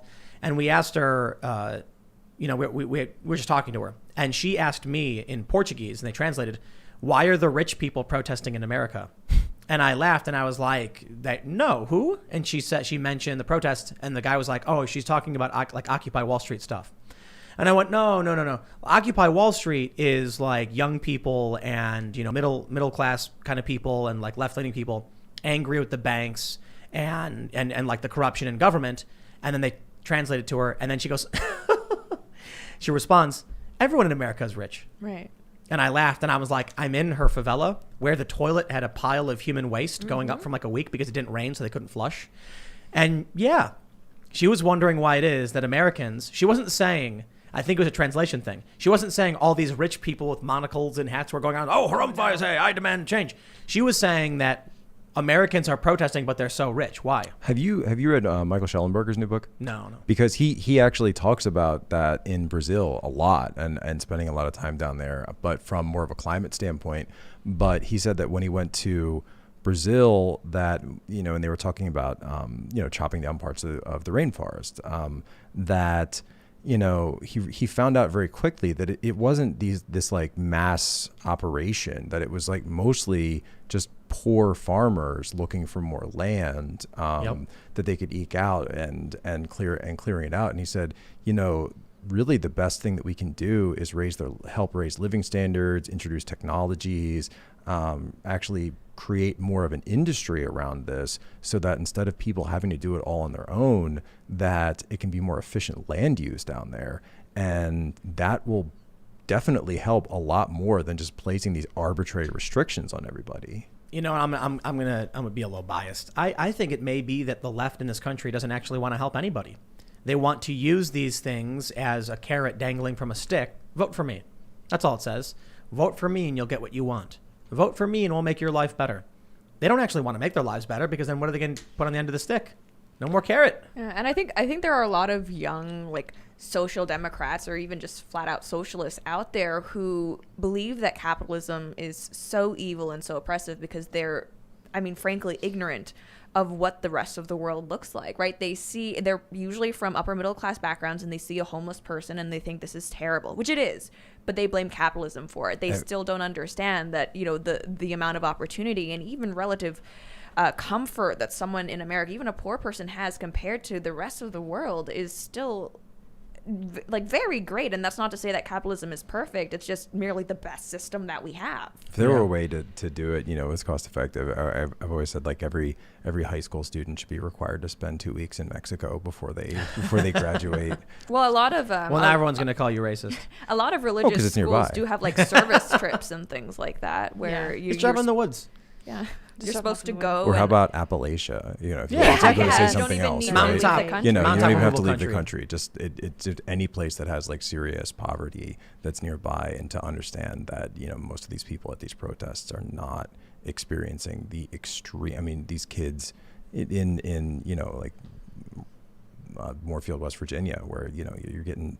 You don't have toothpaste and you're brushing your teeth with like Mountain Dew and stuff. Yeah. Like these stories that you hear, and it's like, why, and we laugh at them, we make fun of them. Hollywood makes fun of them. The only time they make movies about them, it's some kind of horror movie. I got to tell my favorite story, and everybody who's listening is going to be like, I've heard Tim say this a million times, but my favorite example of, Trump's strategy is when he had that well-done steak with ketchup. Remember that? Oh, yeah. Yeah. Because poor people have well-done steaks with ketchup because they can't afford good meat. And the media started laughing What an idiot. Trump's so dumb. Yeah. Well done with elitist. ketchup. Goodness. And that was basically Trump got the media to insult the American people. Amazing. And Poor they, people. They did something similar when Trump had those, what did they, college kids over, and they were having like McDonald's or McDonald's, burgers yes. or Yep. something. Like we Yeah. got all I these mean- media snobs saying, "Oh, look, McDonald's." Meanwhile, Americans love Everyone's like, McDonald's. heck Trump, yeah. Trump really does love fast food though. Like I don't That's- think yeah, I don't think yeah. that's like a strategy on That's his I don't know. part. Like Maybe they have actually been since he went through COVID and everything. They've actually been trying to keep him on like a more healthier diet and Big Mac. salads and everything else. But I think I tweeted out this morning that I heard that since today's like it's the last day of the campaign. He had a huge breakfast of like just bacon and eggs, coffee, Delicious. and Let all them Last that. have a meal? little. Yeah, and Last just, presidential meal? you know, Yeah. and then he just wanted that energy to go out. But he said that the one, I forget what day it was, a couple of weeks ago, but he had two dinners. Like he had a dinner before the rally and a dinner after. Heck It's like, yeah. wow, this This is dude, great. Yeah. I would too. This dude is spry. He is. He has more energy than I do. I'm not even being hyperbolic. I He could totally not do does. the number of rallies he does per I don't. day. Who could? He did 5 rallies per day, and he Superhuman. talks for what, an hour or 2 So hours each here's time. so I can walk through it. So he woke up in Washington D.C. yesterday morning, flies to Detroit, does his first rally in Detroit 11 a.m. How long did he speak? An hour and a half. He's only supposed to speak an hour. He spoke an hour Holy and a half. cow. In snow flurries and like icy wind that he was making fun of for like the whole speech. He continues 4 more rallies throughout the day. Ends in Miami, Florida. 80 Right. degrees. 40 Very degrees nice. to 80 degrees. Yeah. and Wait, you then- see that tweet from that guy who was like, "It must be Yeah. warmer in Florida. He's not wearing Yeah. a jacket." warmer in Florida because Brilliant. wearing a jacket. I'm like these powers about. Is that Hercule Poirot there from, Yeah, from like- Agatha Christie? Is so this? impressed. Are you about to solve the death on the Nile? Inspector Clouseau, You know? Okay, seriously. so he goes to Miami. Then where? So he where's goes. Yeah. So overnights, I believe overnights in either Doral or Mar-a-Lago. Then he kind of does the same path backwards. He's doing that right now today, where he started in Florida. Wow. He's going to end up, then makes it to Scranton, Pennsylvania. Then he's going to end tonight in Michigan with a rally that's probably going to start around midnight. Wow. And then he's going back to D.C. after that. So so it was Michigan to Florida, then Florida to Michigan, and then back. Yeah, and these So like how many in one day? 5 each day. 5 each day for an hour and a half each rally. Hour and a half. Yeah. That's more than Tim does. I do about 3 hours and 45 minutes of speaking recorded content every day, and it is brutal. It is very difficult, and most people who do commentary, like the biggest names, do about 3 hours. So I'm doing at the high end or more than most. Yeah, you do a lot. How does Trump do more than me? Like I'm sitting here, He's you on can't his see feet. because whenever she changes the camera, I yawn. He does. Regeneron. Regeneron. Yeah. Regeneron. Do you see the Lincoln Project? I ad? love that. It was Yeah, so it's good. so good. Gosh, I didn't see it. Regeneron. Well, did you see the latest one they did with the kid in the bed? Oh yeah. Like, and Tanya's here. I mean, she hasn't seen it yet, but they go to the kid and they said, Trump, who won re-election? Trump. I thought you could only be elected twice. Not anymore. It was a Trump ad. What is It's hilarious. I also Like love I could even- it's literally carpe diem makes me I know. all the time. But it doesn't even make sense because even in like the Lincoln Project's ad, they're acknowledging that people would still vote for Right. Trump. Exactly. Like, That's he won. right. Like, So yeah. the nugget of truth is that Trump keeps winning Yeah. elections. Yep. Trump won. So it's like, what reality do you live in where this is the democracy you wanted? Yeah. It was Right. it was a Trump commercial. I Right. love Like, it him was- every it was a time carpe it's a Trump diem to me. commercial. Right. Keep in mind that, if we want to go towards more of a pure democracy standpoint, that if you just want to allow people to keep voting, then the idea of it's arbitrary to say that the American people can only vote for someone for president twice. The founding fathers didn't include that amendment. Yep. Right. in And the did for not. Constitution. these people who want to overturn things, like, I mean, the Gravel Institute blatantly saying Constitution is trash, right? They hate the Electoral College. The idea that you have 2 term limits, like you said, that's much newer. So not that I'm arguing for it. but by I'm not their seriously own- arguing yeah, either, but by I'm their just own saying by their standards, it makes standard, more right? And sense. this Yeah. actually was the Federalists. They said that there's term limits. It's called elections, right? That Right. the people should have Right. the right to choose, and that was just the idea. Yeah, man. I do find it interesting that the executive, the administrative branch got term limits before Congress. That's I'm not surprised about that. That's surprising. I think it's hilarious how I see all these posts where they're saying, "Can you believe that we have a president elected by the minority? This is ridiculous." And I'm like, it's quite literally the point of the Constitution in Electoral College. It's literally why we're not a direct democracy and why we're a republic. To protect the minority from the majority. I was talking to Tanya about this on the way here today in the car. And I was saying, well, yeah, the reason that, and we were just talking about the election, and I was like running through the numbers and everything else, really drilling down on Pennsylvania. I think if Trump gets about 3 million tomorrow in Pennsylvania, he wins the election. I think that's the number he needs to hit. And then she was saying, well, wait a minute, didn't Hillary win the popular election last time? I said, well, yeah, she did actually. She won, but that was because she won so many people in California and New York. But that's not actually the way we count. You kind of have to win not a majority of states, but a majority of states in the Electoral College. Mm-hmm. And then she goes, well, didn't Hillary have advisors to tell her? She sure did. That's how it works. And she didn't go to Wisconsin, right? She didn't go to Wisconsin. I was like, I just started laughing. I said, look, about 2,000 years ago, there was this Chinese general who wrote a book called The Art of War. Art of War. And one of the things, somebody wrote a business book years later called The Art of the Deal, which is similar. Yep. And in The Art of the War, Sun Tzu says, when your enemy is making a mistake, do not interrupt them. Do not interrupt them. Yeah. Mm-hmm. Yeah. Yep. And that led to Donald Trump. The question I have, though, in terms of the election is, people were so convinced that Trump was going to lose. Supposedly, they say many Hillary supporters didn't actually turn out. So if Trump has a new wave of supporters, because I didn't vote in 2016, I voted for Trump already. Is that going to be enough to get all of the normies who are being, hit up by Lady Gaga and Taylor Swift? Is that going to be enough for Trump to win? Because first, it's not just that. It's also everybody hated Hillary Clinton. True. Really hated her. The pollsters were even saying it man, people hate her, but they're voting for her anyway. Joe Biden is sad. Not hateable. Yeah. Mm-hmm. I mean, he's hateable in a lot of ways, but sad. Oh, the Karens are for Joe. The Karens are Literally totally for Joe. for Actually, Joe. literally, there was... I know. Yeah, there was this piece out where I forget what outlet it was, but one of them examined a whole list of Biden supporters, and the most common name for a Biden supporter? Karen. Yeah, literally Karen. But the other one was funny because it was the most Trump supporting name was Richard. So a male Karen is a Richard. That's right. awesome. Now right. we There know. you go. Yeah. No, but the Richards were for Trump. Right. Yeah. Oh, I see. Yeah. So the Chad Richard versus the Virgin Karen. Right. Exactly. I was like, that Well, actually kind of, yeah. So this is the question. Might be something there. As you know, Johnny Rotten, he voted for Hillary. Now he's voting for Trump. Wonderful dude. You've got people like me. I happen to have some personal friends I know who I was surprised to hear were voting for Trump and already did. So I know secret Trump voters exist. They do. Well, because I know some of them. Gary Johnson did very well in a lot of states. That's true. And I think that there does exist a certain level of libertarian / independent, or NPA, as if you've seen that phrase around no party affiliation, that they thought that there was a competence question when it came to Trump. We're seeing that in the data now, that there are people who thought that they couldn't vote for him because they saw him as a braggart, they saw him as a talk show host, someone who was good, but just couldn't see him as president.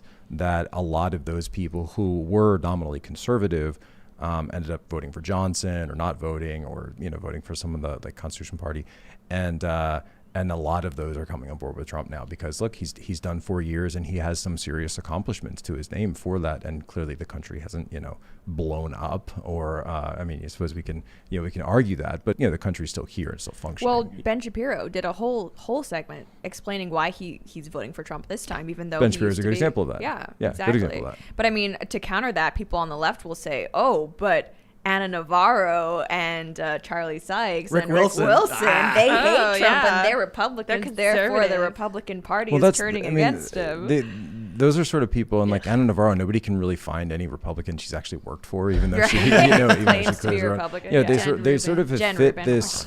They've fit this sort of media need. I mean, if they didn't have CNN, who would their constituency be, right? Yeah. You know what I said? The Republican Party is Trump's party. That's right. my only point right now. Like him or not, the Republican Party is definitely the party of Trump at this point. The first couple of years with Trump, in terms of foreign policy, I think we're kind of bad. He had Bolton. That was a mistake. Bolton turned on him. Serious mistake. He should have known better. But in the last couple of years, it's been pretty good. We got 4 historic peace agreements. Right. We've got withdrawal from the Middle East. And I think these peace agreements are absolutely amazing. Not to mention we had a great economy. Yeah. So I was talking to a friend who said my concern over social issues, like, first of all, they hate Trump. And they're like, he's going to destroy things pertaining to, social issues in this country. And my response was kind of like, well, you know what? I'm done arguing. I don't think you deserve anything when we've been involved in these foreign entanglements and how Trump is going to bring about peace in the Middle East and bring our troops back. We've been there for 2 decades. We shouldn't have been there. And now if it means that you have to have some issues in terms of social issues in this country for yourself, I think you should accept that, because how many civilians died overseas and how many more civilians are going to die in these wars that Trump is ending? Shouldn't we just have to say we're going to, don't you want to put someone else first? Isn't that the whole thing? Like, you're not America first, right? Like, my point is, you can't have Obama escalating Middle Eastern tensions and North African tensions, resulting in a slave trade in Libya. And now that Obama's over, you take no responsibility for what you supported. So I'll tell you this. Donald Trump is running for re-election. Kosovo and Serbia, Sudanese-Israeli war ended. And then you've got Bahrain and the United Arab Emirates. That's amazing. He's drawing our troops down in the Middle East. I think we owe it to parts of that region and the world to do the right thing, considering the 2 decades we've done of the wrong thing. And if that means in the U.S. there's going to be some bad things in terms of social issues, at least for you, well, then that's too bad. I think we're going to have a great economy, though, and I don't agree with them in that capacity. But I don't think they have a right to support Obama and all the bad things Obama did and now complain that their lives are going to be worse. My best friend has now been to Afghanistan 4 times. And he's volunteered, but it's one of those things where I keep having to think, like, why does my best friend have to keep going to this place? And am I going to get a call from him, like, later in the week, right? And I'm for what? Really for what? And I've asked him again, what are you doing over there? And he said, we're delaying the inevitable. Yeah. And Alexander the Great figured Wow. this out 2,000 years ago, right? What did he do? He tried to conquer Afghanistan, didn't work out very well. Couldn't get the tribes to align in any meaningful way. So we've ended up just, marrying the princess of the largest tribe. And Well, said, maybe we could try that. yeah, I know. This is literally what I'm saying. Can we get Trump to remarry one Yes, of the princes in the Middle East? or Baron, Yeah. Yeah, there you go. Baron single, Baron. Yeah. Baron single, and hey man, world peace, brother. There you go. That's right. You got to step up for world peace. And That's so, and then Alexander just kind of named her dad the leader, and he went off to India. Like you can't solve the problems of other countries, nor should we, right? This is not how you run a serious, stable country. Yeah. What I think was really interesting is that one of the few times the mainstream media and even like the left in general establishment left has shown support for Trump was when he launched those missiles. Yeah, into Was Syria. it Fareed Zakaria or someone on CNN saying like this is like his first presidential First time he's moment? ever been This was the presidential. day Like, Trump really? became president. Is by, Trump It was becoming shocking. presidential? by So launching, strange. by launching missiles into, a barely occupied runway in Syria. And then they pulled up their list and they were like, wait, Fareed, stop. He didn't get any kids. Oh no, not Not enough truly weddings. But did he presidential. denounce? Weddings. But did he denounce white supremacism as he fired the The missiles? missiles. Yeah. That's Wow. the You know, requirement. I think Trump has disavowed white supremacy more than all other presidents combined. Uh-huh. And I mean it. I really do. 100%. Because first of all, we had a lot of presidents who literally would not. We've had racist slave owner presidents, that's for sure. And then we've had a lot of presidents who just passively were like, we're going to make some changes. No, Trump has to say it literally every other week. Yeah. The media's like, will you now finally? And he's like, I There- said it there's like actually 80 a very times. strong video that his campaign just put out, which I do give them credit for, where it specifically has him denouncing it 38 times. And there's a counter, like in the corner. Awesome. And there's something about it because, and even the fact that I've just said it to you now, and that you haven't even seen the video, maybe you have, but that that there exists a video of him saying it 38 times, and because 38 is not like a normal number, it's sticky, right? You're Yeah. gonna Right. remember. Yeah. Oh, you're gonna remember that. Oh, there's this video of him 38 denouncing it different 38 times, and now that shifts the frame. So instead of him saying, "Oh, he's denounced it again and again," I can point to 38 times. I think it's like 9 minutes long. Because I think Crowder did something where he went and showed people. Yeah, Steven Crowder was like, Oh, asking they must have kind of, yeah. He asked, he was like, what about Trump don't you like? And then all these people say the very fine people stuff. And he asks them. But then they say, well, didn't he seem a little bit hesitant Right. to denounce Oh it those my 38 God. times? Like, Break. don't you think he even had to say it? Doesn't just Why won't he that- just say it? Yeah. Well, calls into how many question. times has Joe Biden denounced white supremacy? Yeah. Zero. What's going on, Joe? What's up with that? Uh-huh. I mean, Trump's done it 38 times, but Joe not even once.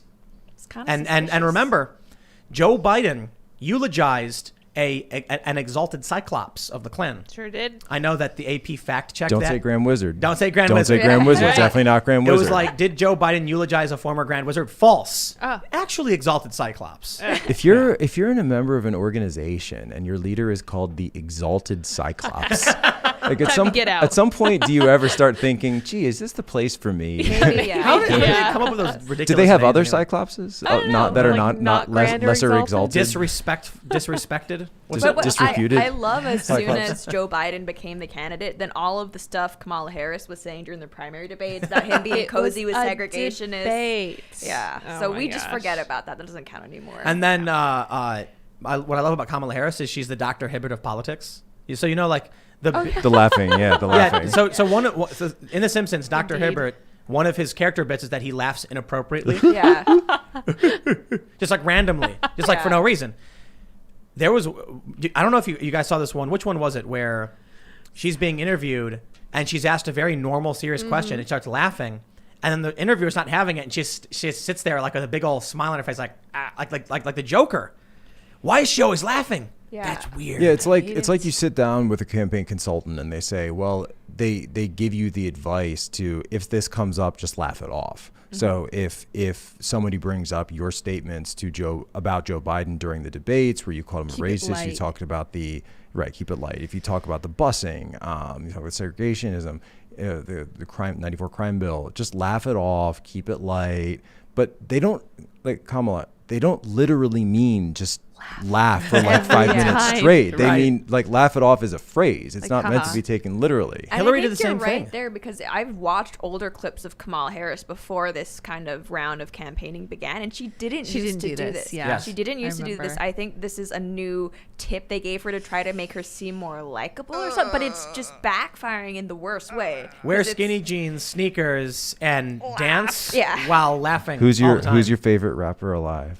Oh Yeah, my yeah. gosh, yes. Favorite rapper alive. Tupac. is Her Tupac music. Shakur. Hello, Jeez. fellow Oof. kids. She fails so Wow. bad. And she's like, how old is Kamala Harris? She's in her 40s or 40-something. 50s? Late I think 40s? 50s. I think 50s, yeah. Oh, It's okay. funny that like she's supposed to be the young candidate, but she's as like demented as Joe. Seriously. Yeah. Just in a different way. She's still old. Tupac. I remember, didn't she say something where she was like listening to some rap Somebody- in college that didn't even come Snoop out? Dogg. Yes, Yeah, yeah. Snoop Snoop Dogg. Dogg. Snoop yeah. Dogg, right? But Didn't it come had, out for like 4 but she was years. in college in the 80s, and Yeah, that came out in he the had come out in 90s, the and 90s. it just didn't like the These math people, didn't did you work. see this Lady Gaga thing? Oh my, Oh my goodness. gosh, it hurts so much. Did We you were see that? talking about it on So- the way. I had secondhand She was embarrassment. trying. I did have a- too. I wanted her to not I have a posted that totally for her. different take on that than I think everybody else Okay, does, let's hear it. because a lot of people. Are you playing the Gaga thing? Yeah, I think so. Oh yeah, go ahead. Which one? Which one was What? it? The one, like the Halloween one, right? Which one? Okay, so Where she's I'm, in, like, a I was- costume? Yeah, so I was talking about. I was looking at the Lady Gaga thing where she's standing beside her truck. Yeah, that's Yeah, it. yeah, she's Yeah, wearing, that's like a her Halloween tall costume. boots. Yeah. Yeah. But oh so- my gosh, so Was she trying to painful. insult conservatives? That's what Well, some people say. I don't know. if you watch it with that sound off, it might sound like she is, but I'm actually not sure, because I've watched it a couple times, and I'm not sure if she's trying to come across like she's insulting conservatives, or is she just trying to act hard?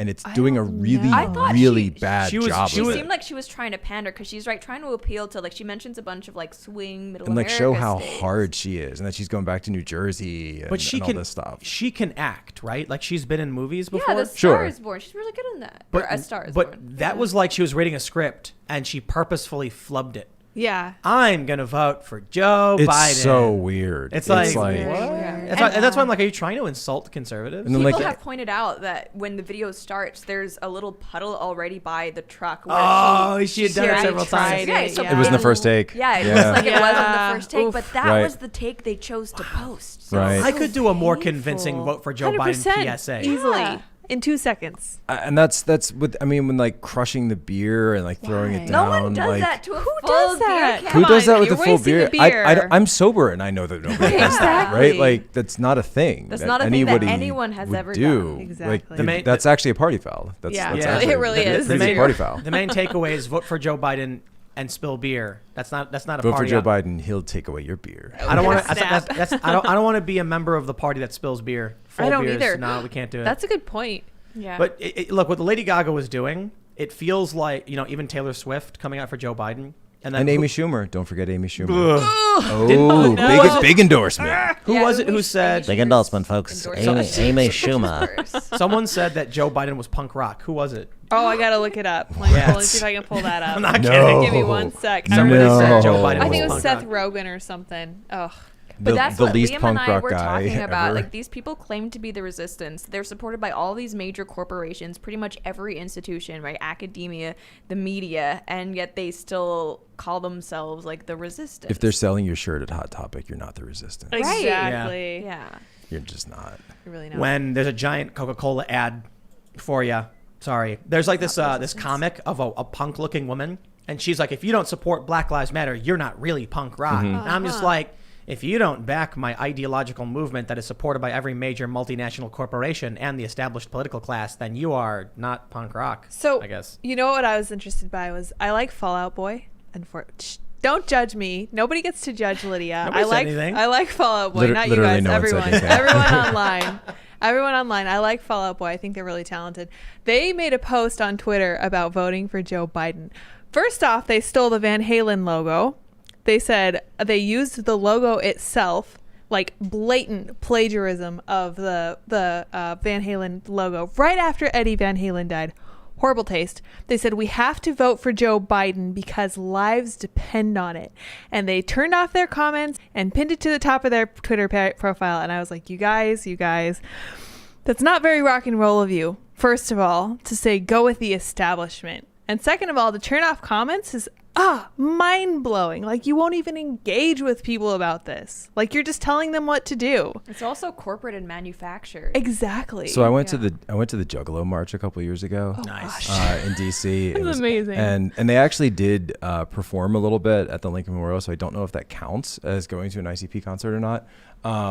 Probably not, but kind of.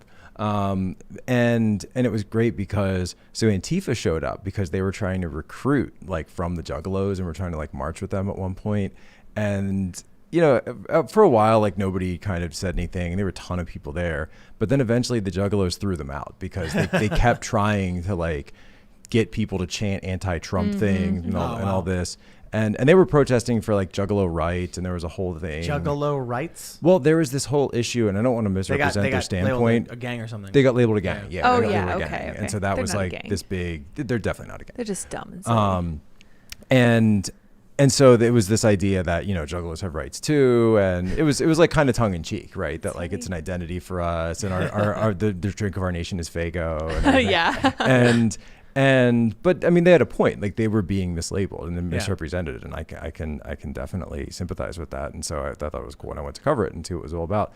And Antifa kept trying to make them political, and then finally the Juggalos kept saying, they were like, "But you guys are against Trump, right?" And they're like, "No, you don't understand. We're against politicians, like Just in all general. politicians." Yeah. And like I that's like punk. that. That's I get on punk board- rock. I get on board with Yeah. that. Yeah. Like that. Yeah. So when you say like, "Oh, be punk," like No, the you should hate Juggalos all are of punk. them. Like Yeah. that's Right. right. Like we're against politicians. Like we're not going to endorse anyone. It's like everything. It ggets commodified. It becomes corporate. It gets absorbed into the established culture. And now punk rock is just a genre of music for people who record albums and make Punk's money. dead. Yeah. You see that Bad Religion wrote a pro alt-right song? They did. It was weird. Yeah, a while ago. It's called The Kids So I'm Are- actually giving you that face because I didn't even know Bad Religion was around anymore. They still are. Yeah, it's true. So I guess they labeled it. So for those who aren't familiar, Bad Religion is like a really famous punk rock band, Great and it was called The Kids Are Alt-Right, and the lyrics are very much pro alt-right. They're all like One of the embracing- lines is everybody needs somebody, so grab somebody and join the alt-right today or something. Like the lyrics are very much like telling people don't be lonely and come hang out with us. Like why would you say that? Why wouldn't you say like the alt-right is bad. They don't even say that. Were they saying it was supposed to be satirical, or Maybe it's supposed to be don't making know. fun of it, but if your idea of making fun of a group is that lonely Poe's Law. people are seeking Yeah. help and looking for something to fit into, so you say, come join us because we'll accept you, you're not really making fun of them at all. And you're not really making a strong critique in any capacity. Right, it's kind of like that New York Times article where it's like they apparently, or they profiled an apparent former right-wing extremist, but when you actually read the article, it was like, oh yeah, I got a conservative girlfriend and like was interested in church and stuff. It's like, oh, okay. Oh wait, what? That That's doesn't sound crazy. so That's bad. weird. these yeah. people just need girlfriends? That's So true, they let do. me read. Seriously, go to so the gym, guys. Just go some to of the this- gym. Seriously. Some of this song is like, okay, that's kind of against the alt-right. Oh, can we show the lyrics? I don't want to break Yeah. any rules. Well, Okay. well, yeah. I don't know. All right. It says, we love God, we love our women, we love tradition, we love kin. We got shiny new tools for ancient impulses that we can't even understand.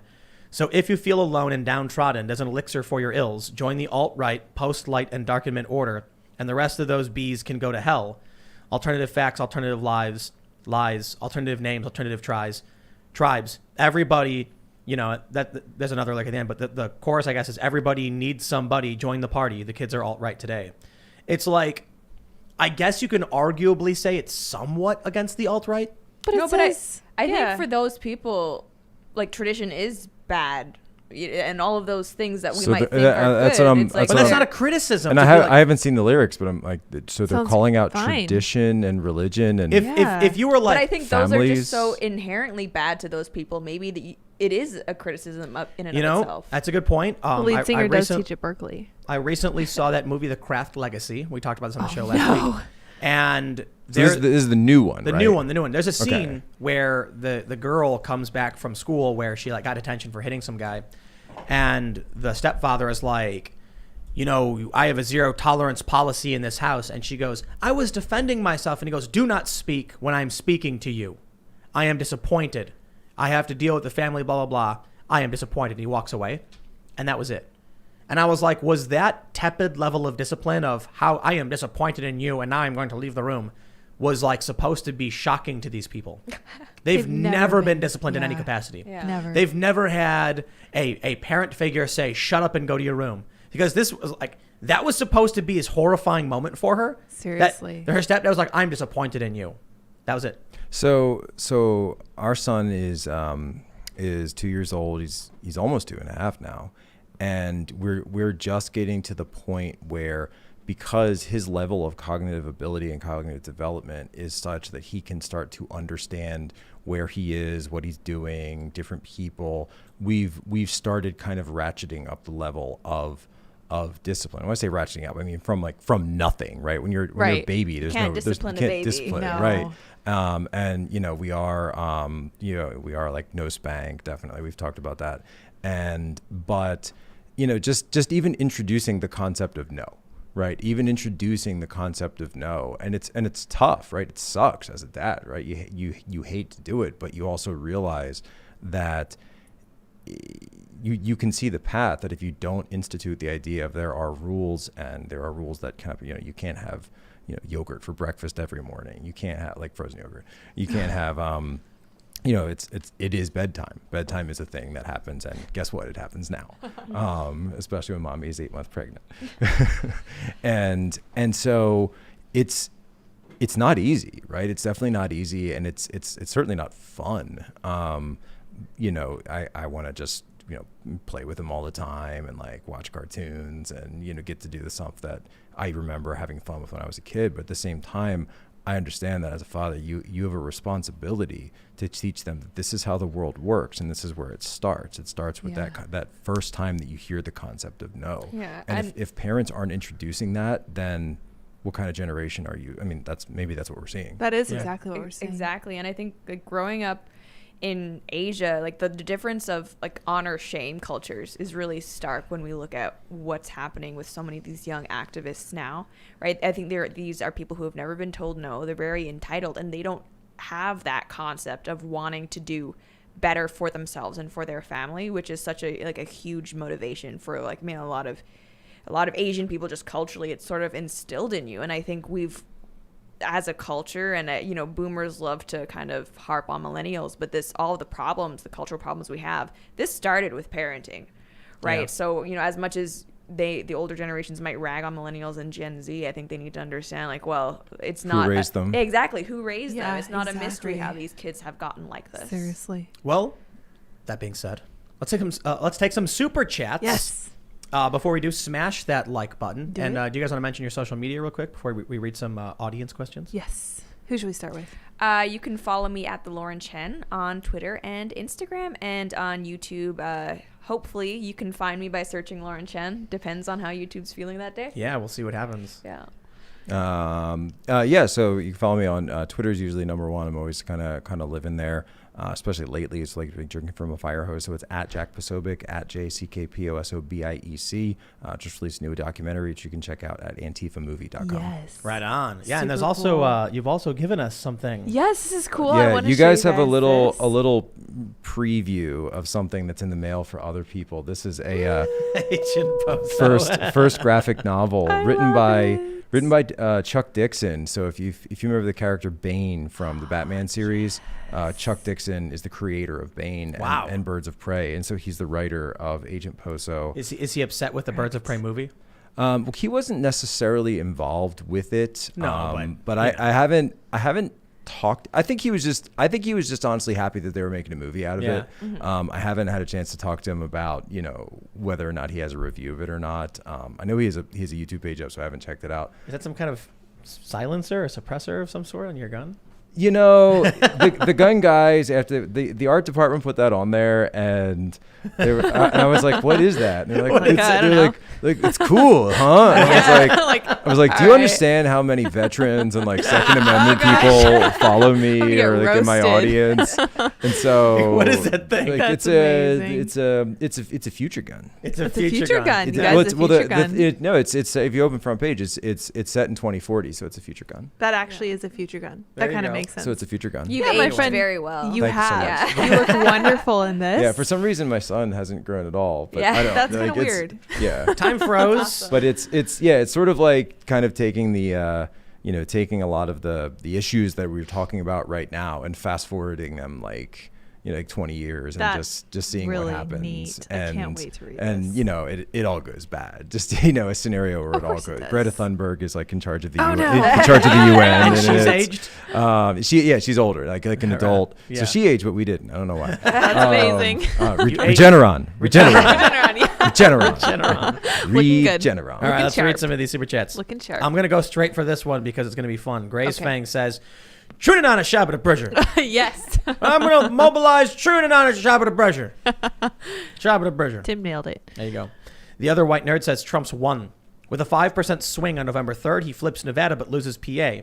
And ME2, Colorado's a dead heat. Trump wins 291 to 233 or 300 to 224.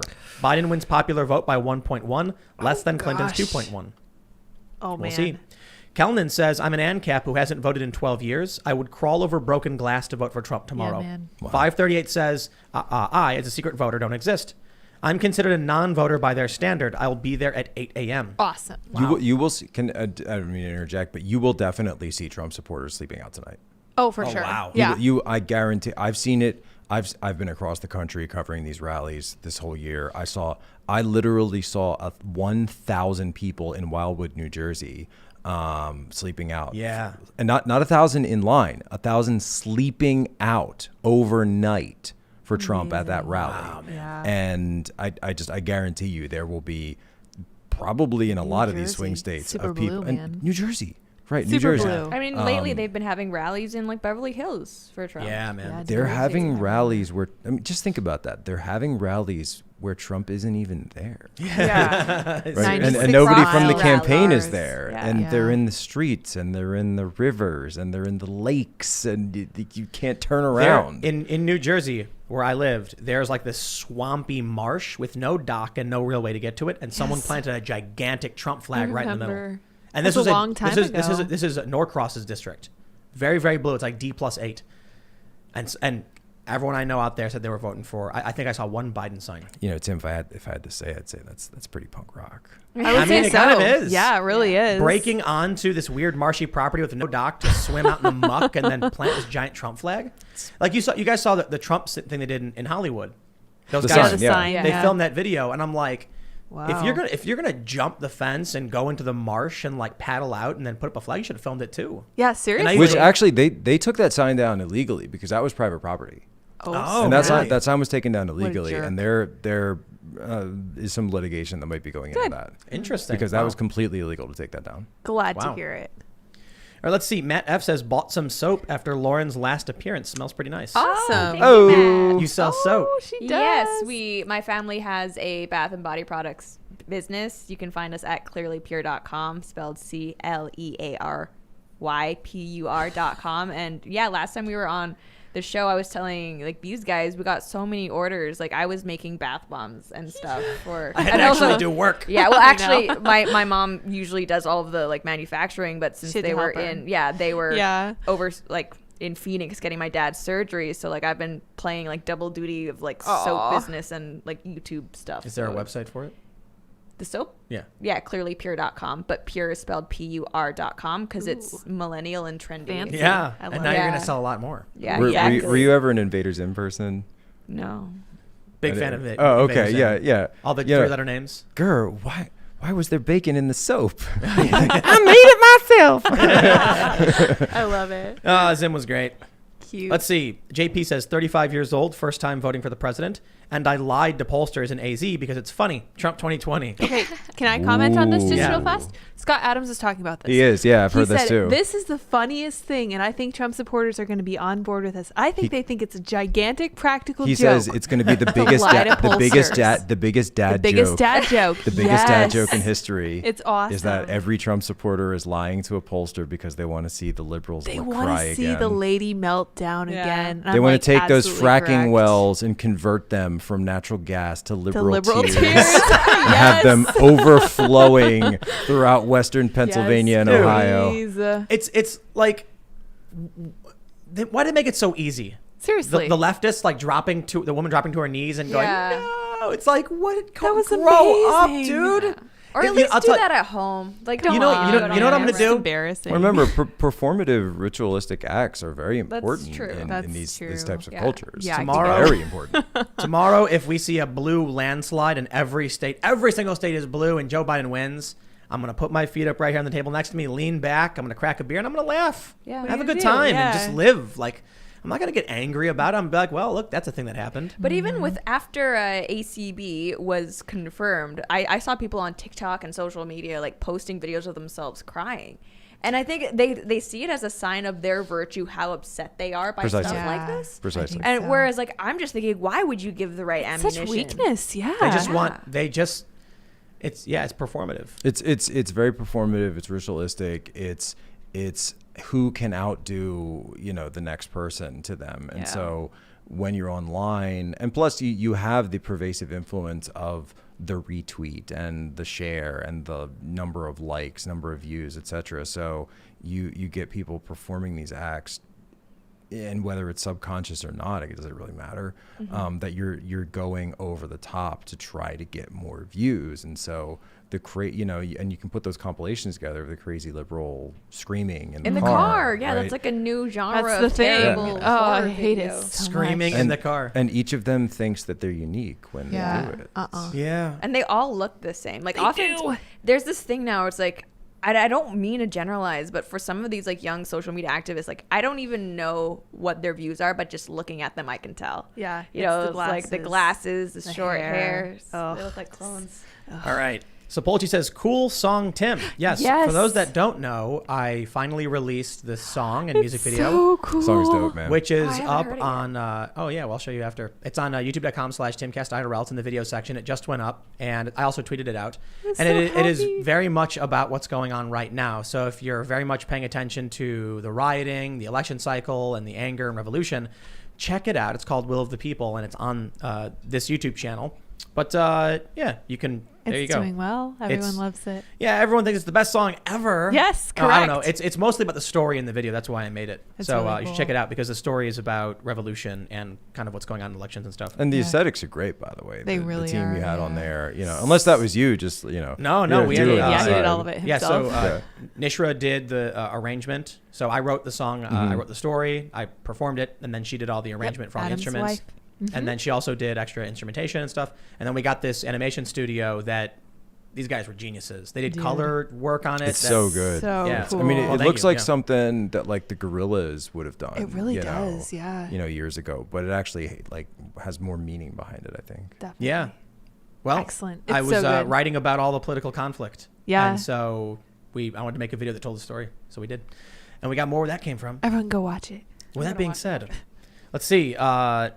Friendly Neighborhood Sawyer says, "Hi, Tim and guests. Got any money on the 2020 election? I got 150 on Trump winning, 100 on Trump taking Michigan. Honestly, a bit worried. P.S. Chen is a 10. True, Oh. true.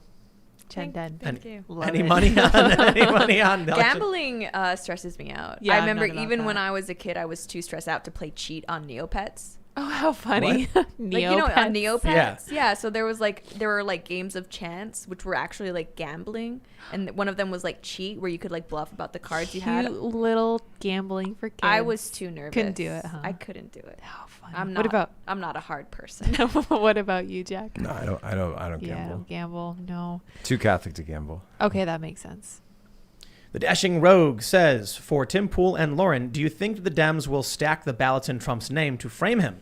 Sort of give him 120% of the vote to make him look corrupt. That would be like 5D chess. I don't. Yeah, I don't think I don't think so. so. They're I not don't that think so. smart. No, because then Trump would just be like, I won. What do you mean? Yeah, It's I won. over. I super won. So I promised you breaking news earlier. Do you want? That's to, right. Yeah, That's, what's and that's going on? actually What's a the good tip breaking for that. news? So I'll give you breaking news. This hasn't happened yet. It will happen tomorrow morning.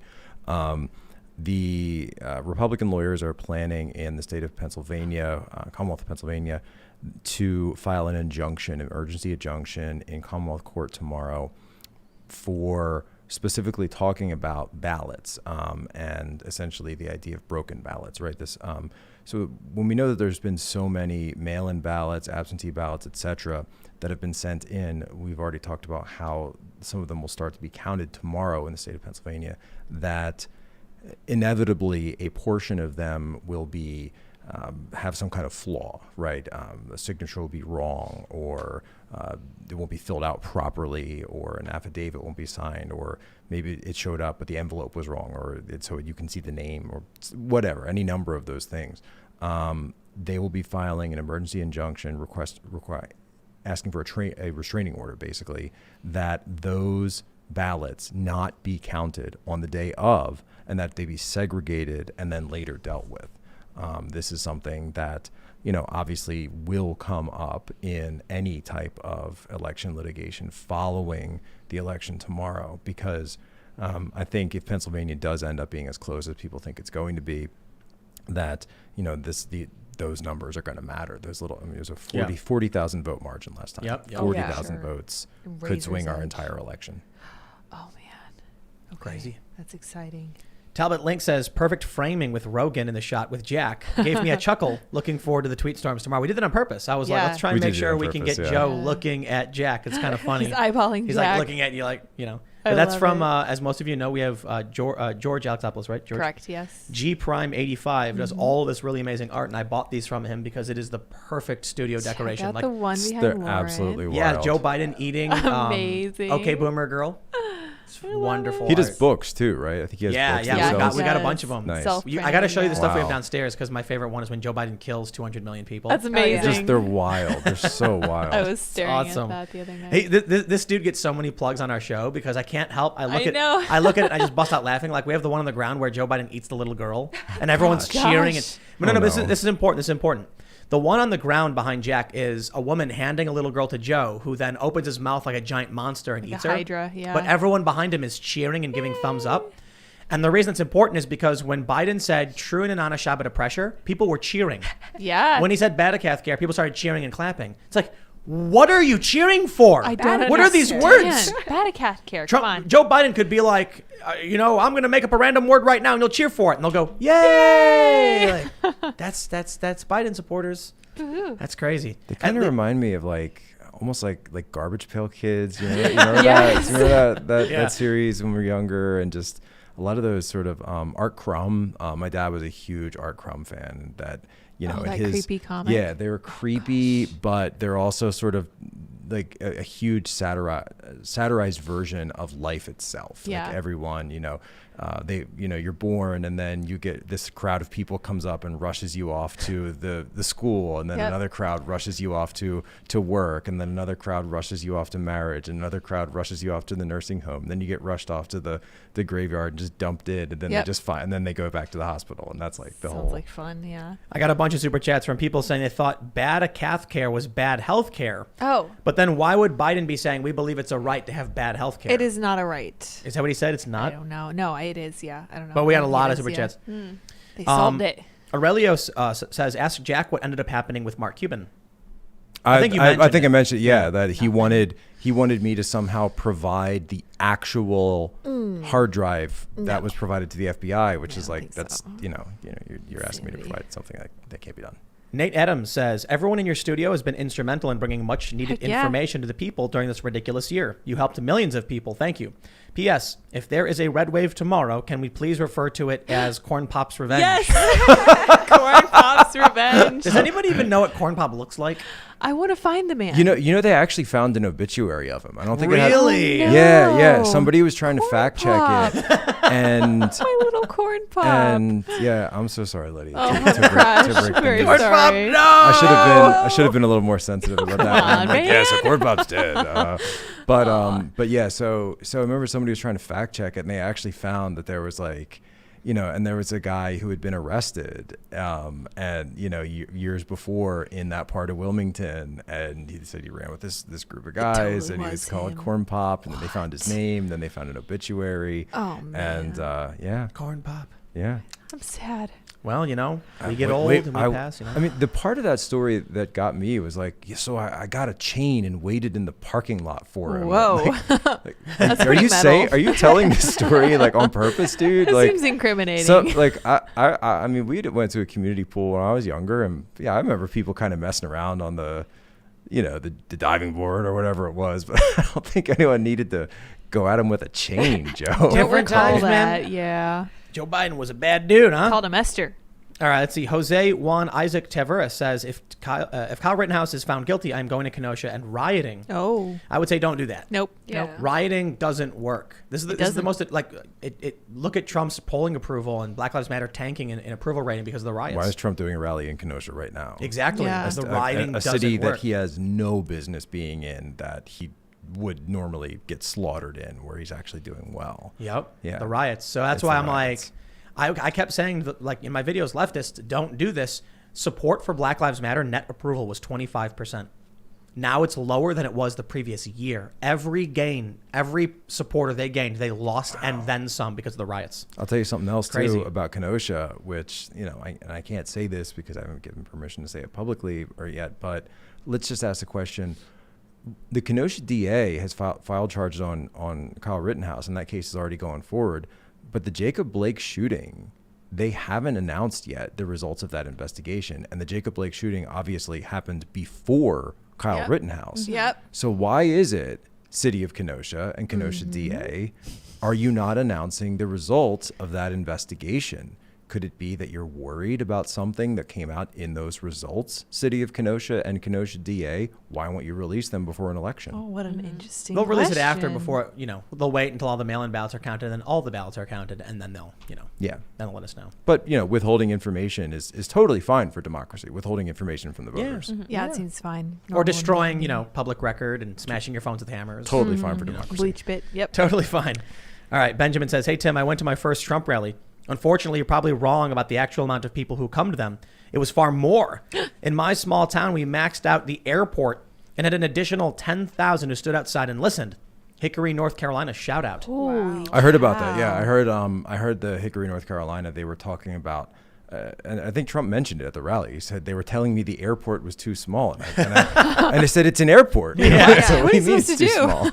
My parents were not both of them, but my mom, like, she wanted to go to one of the Trump rallies that was happening in Arizona, but she couldn't go because of my dad and everything. But even she wanted to go to, and she's historically an apolitical kind of so hippy dippy fun. person, but she was like, no, I kind of want to go. I'm Yeah, like, they I, seem I, like I fun. talked Tanya into going to the one in Lancaster. She did not want to. I mean, she's 8 months pregnant, and she was like, I just want to stick around the house. And I was Yeah, like, come please. on, Come on, One- man. just do one. And so we all went, and the whole family, even the kid, and we actually got our picture taken. And we're right behind Trump, and they ran it in like the Lancaster paper. So I made sure I went out to my followers That's and so like, cool. who is in Lancaster? Buy me as many papers as possible. So now they're all in the mail. That's so awesome. Jennifer Wood says, Gary Johnson's cousin here. I've been told by people that they're voting for Trump this year. Whoa. I wonder if that's Gary Johnson's actual cousin. I wonder if it is. Steve Young says, I voted for Gary Johnson back in 2016, and I'll be voting for Trump out here in California. Same. Yeah, there you go. Not in California. And Matt H says, just as Jack described, libertarian here that voted for Johnson in 2016. I thought Trump wouldn't know what he was doing. I'm voting Republican down ticket tomorrow. Yep. Trump is the best president of my lifetime. Yep. Wow. Fact check true. Indeed. Mr. Zenmancer says, I'm a student at UW Seattle. I got a text from the student association asking me to vote. I asked them who my friends should vote for, and they told me to vote for Biden, and I asked about third party, and they told me not to waste my vote on Oh, them. wow. Wow. I know who I'm But voting but it's all for. about democracy, right, folks? It's all sure. about democracy. Uh-huh. Let's see what we got here. Bunch of super chats just popped in. YouTube loves doing that. Thank you guys. Gareth Green says, "Pool Sunbay. When's your album and concert tour?" Probably never. Probably never. Probably going to be just working nonstop. Videos. Maybe once everything is finally done, and we know who's officially won, then I'll take half days off or something.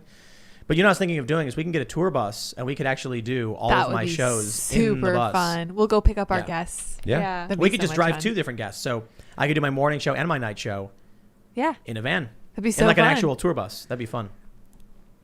Trip Ives says, Tim and all, can you please share what you know about the Great Reset Ooh. as pushed by the World Economic Forum? If not familiar, can you please research and report later? Thanks. Have you guys We heard about did a this? segment on Yeah, this. I mean, I looked it up. So I was the World Economic Forum. Like, they claim to be this agency advocating for private-public partnerships, but they're like full-on advocating essentially like communist I don't know what it intersectionality is. Yeah. and stuff like that. It's like one of these really strange NGO. And I mean, I don't mean to sound like you know who, but like they're globalists. they're actually Yeah, I just haven't had the bandwidth to dig into it. I've seen it. I actually thought it was maybe just from the name. I thought it was like a debt relief thing. They're basically They're not talking saying about like resetting debt. it's very vague. They said now it's Yeah. time for planetary stakeholders to take responsibility and use the COVID crisis as an opportunity for none of that. None of that. resetting or whatever. I don't care what the rest of it is. If that's Yeah, the opening yeah. statement, nope. I don't like absolutely not. vague. Totally against it. No, Nope. it even sounds kind of New World Order. It does, It's very doesn't it? strange. Global Yeah. stakeholders. Yeah, Like, yep, that's what they say. Yeah. Yep. Nope. And Absolutely not. they've defined global stakeholder for a long time, saying that individuals are shareholders in our planet and blah blah blah. They should just come out and say it's whatever China wants. Yes. They should just like, can Boom, we just done. skip to the end? Like, cut to the chase. Like, Skip it's to the end. whatever China wants. The New York Times, just Peter Baker had the article today that admitting essentially that the WHO acceded to Chinese concessions for the Chinese government when it came to their COVID rollout, that they knew that China's COVID response was terrible, that they had covered stuff up, and that the WHO went along with it, smoothed it over because, quote, they didn't want, and this is the New York Times I'm quoting from, that they didn't want to cause embarrassment to the government of China. Amazing. Man.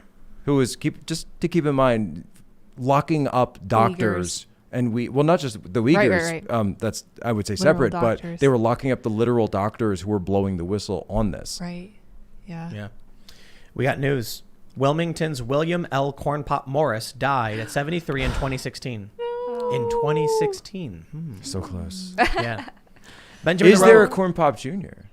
That's Yes. what I want to know. and a Corn Pop the third? And a Corn Pop the third? I want to meet Corn Pop the third. Benjamin the Rogue There's a whole says, kettle. can we stop calling these people liberals? I'm a liberal. My mom's a liberal. I've got liberal friends. We're all voting Trump because we're not insane leftists. Yes. Yeah. Libs and cons values overlap a lot. We're separated by temperament. I noticed that as Interesting. well. I That's try to true. be careful about my words on that. I do try to not call liberals leftist, and I try to be Right. and if I say the left, I make sure to capitalize that, because I do think there's a difference there. There's Definitely. a Yeah, there difference. is a difference there, and I know like I complain about the the far left and things like that so much that it's actually have, even though I'm conservative, I have a lot of actual liberals. And it's funny, like anytime we sometimes talk about actual conservative issues, like how I don't know, we'll talk about like the church or something, and then some of my audience would go like, what, how could you say this? Is like, guys, like, this is very par for the course for me. But it's awesome that we do have those commonalities. I Yeah. like that. Yeah. Yeah. Makes you feel Colonel 2142 says Joe Biden has been in political office for 20% of the entire existence of the United States. Think Yep. about that. Yikes. Oh man. Goodness. Jules Fisher says, ask your audience to put in the chat if they voted for Biden. No. Why not? Yeah, they They'll can. get shanked. I don't know. Let's see. It's with a K says, as a musician, Trump voter, and beginner YouTuber, I am completely jealous of that amazing music video. Good job, Tim. Love the sound, genre, and the visuals are great. Thank you. Very I cool, appreciate yeah. it.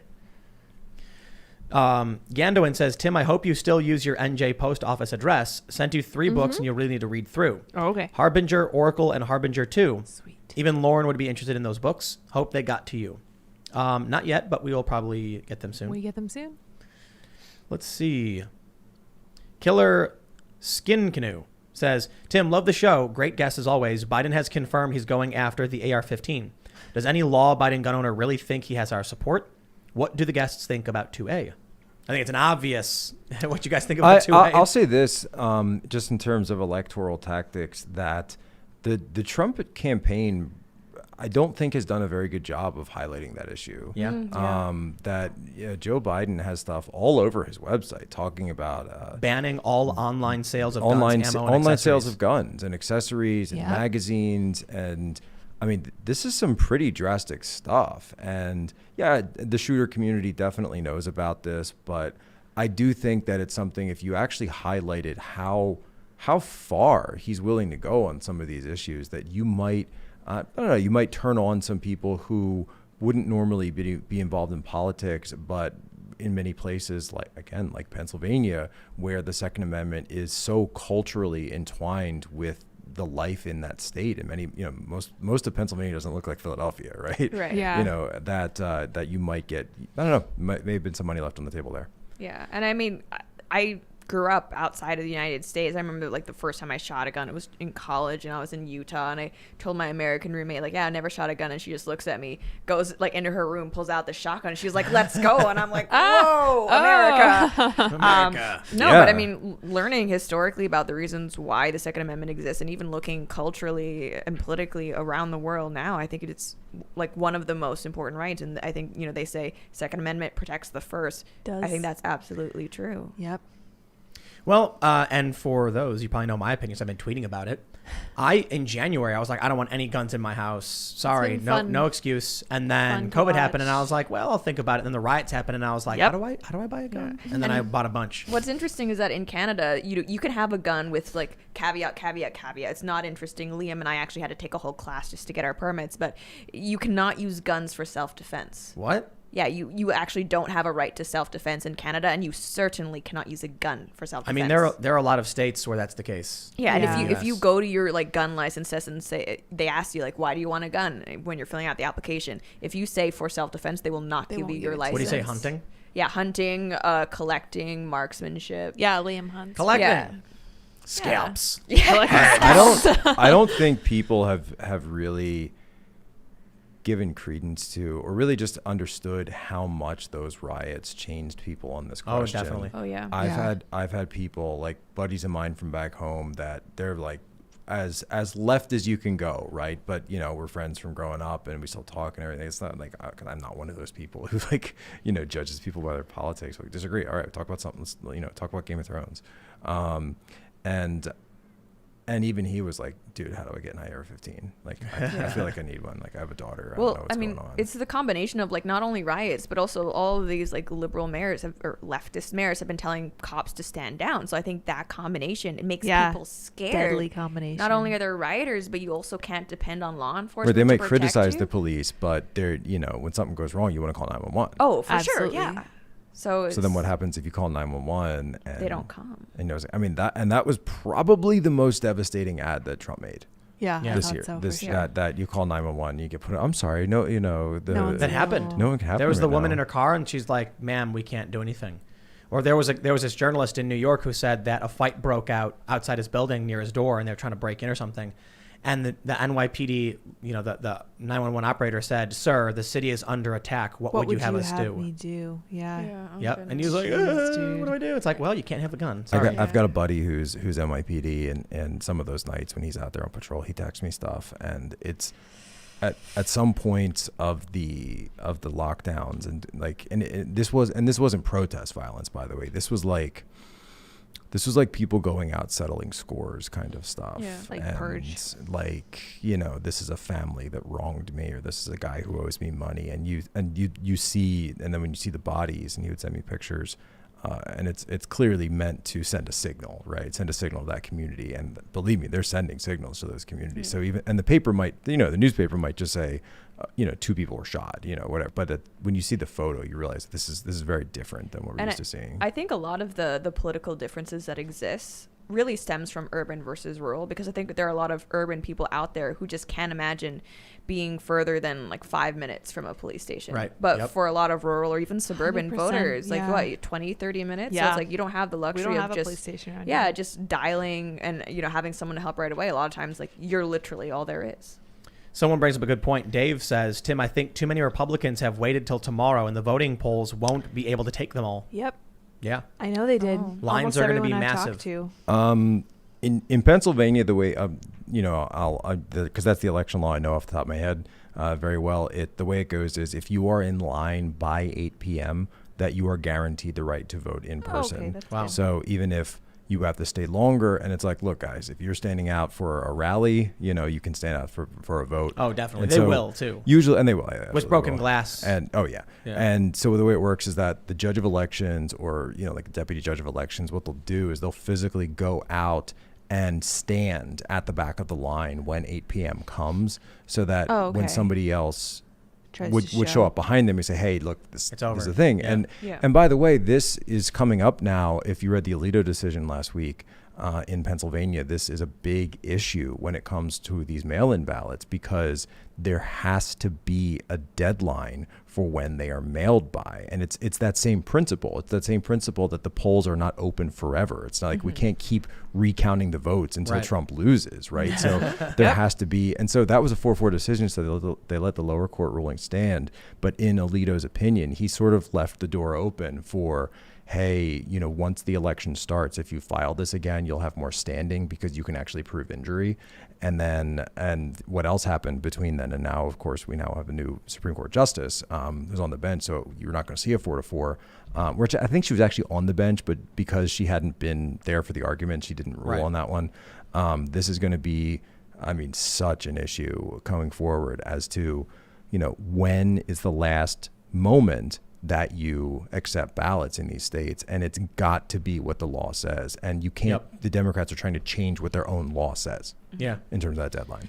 All right. So we got, we'll do one last very important super chat. Okay. Dean says, "Hey, Tim, can you tell us again what Biden will do? I need to understand that one word, please." Biden said he's going to mobilize Truin Inanna Shaba DePrisure. That's right.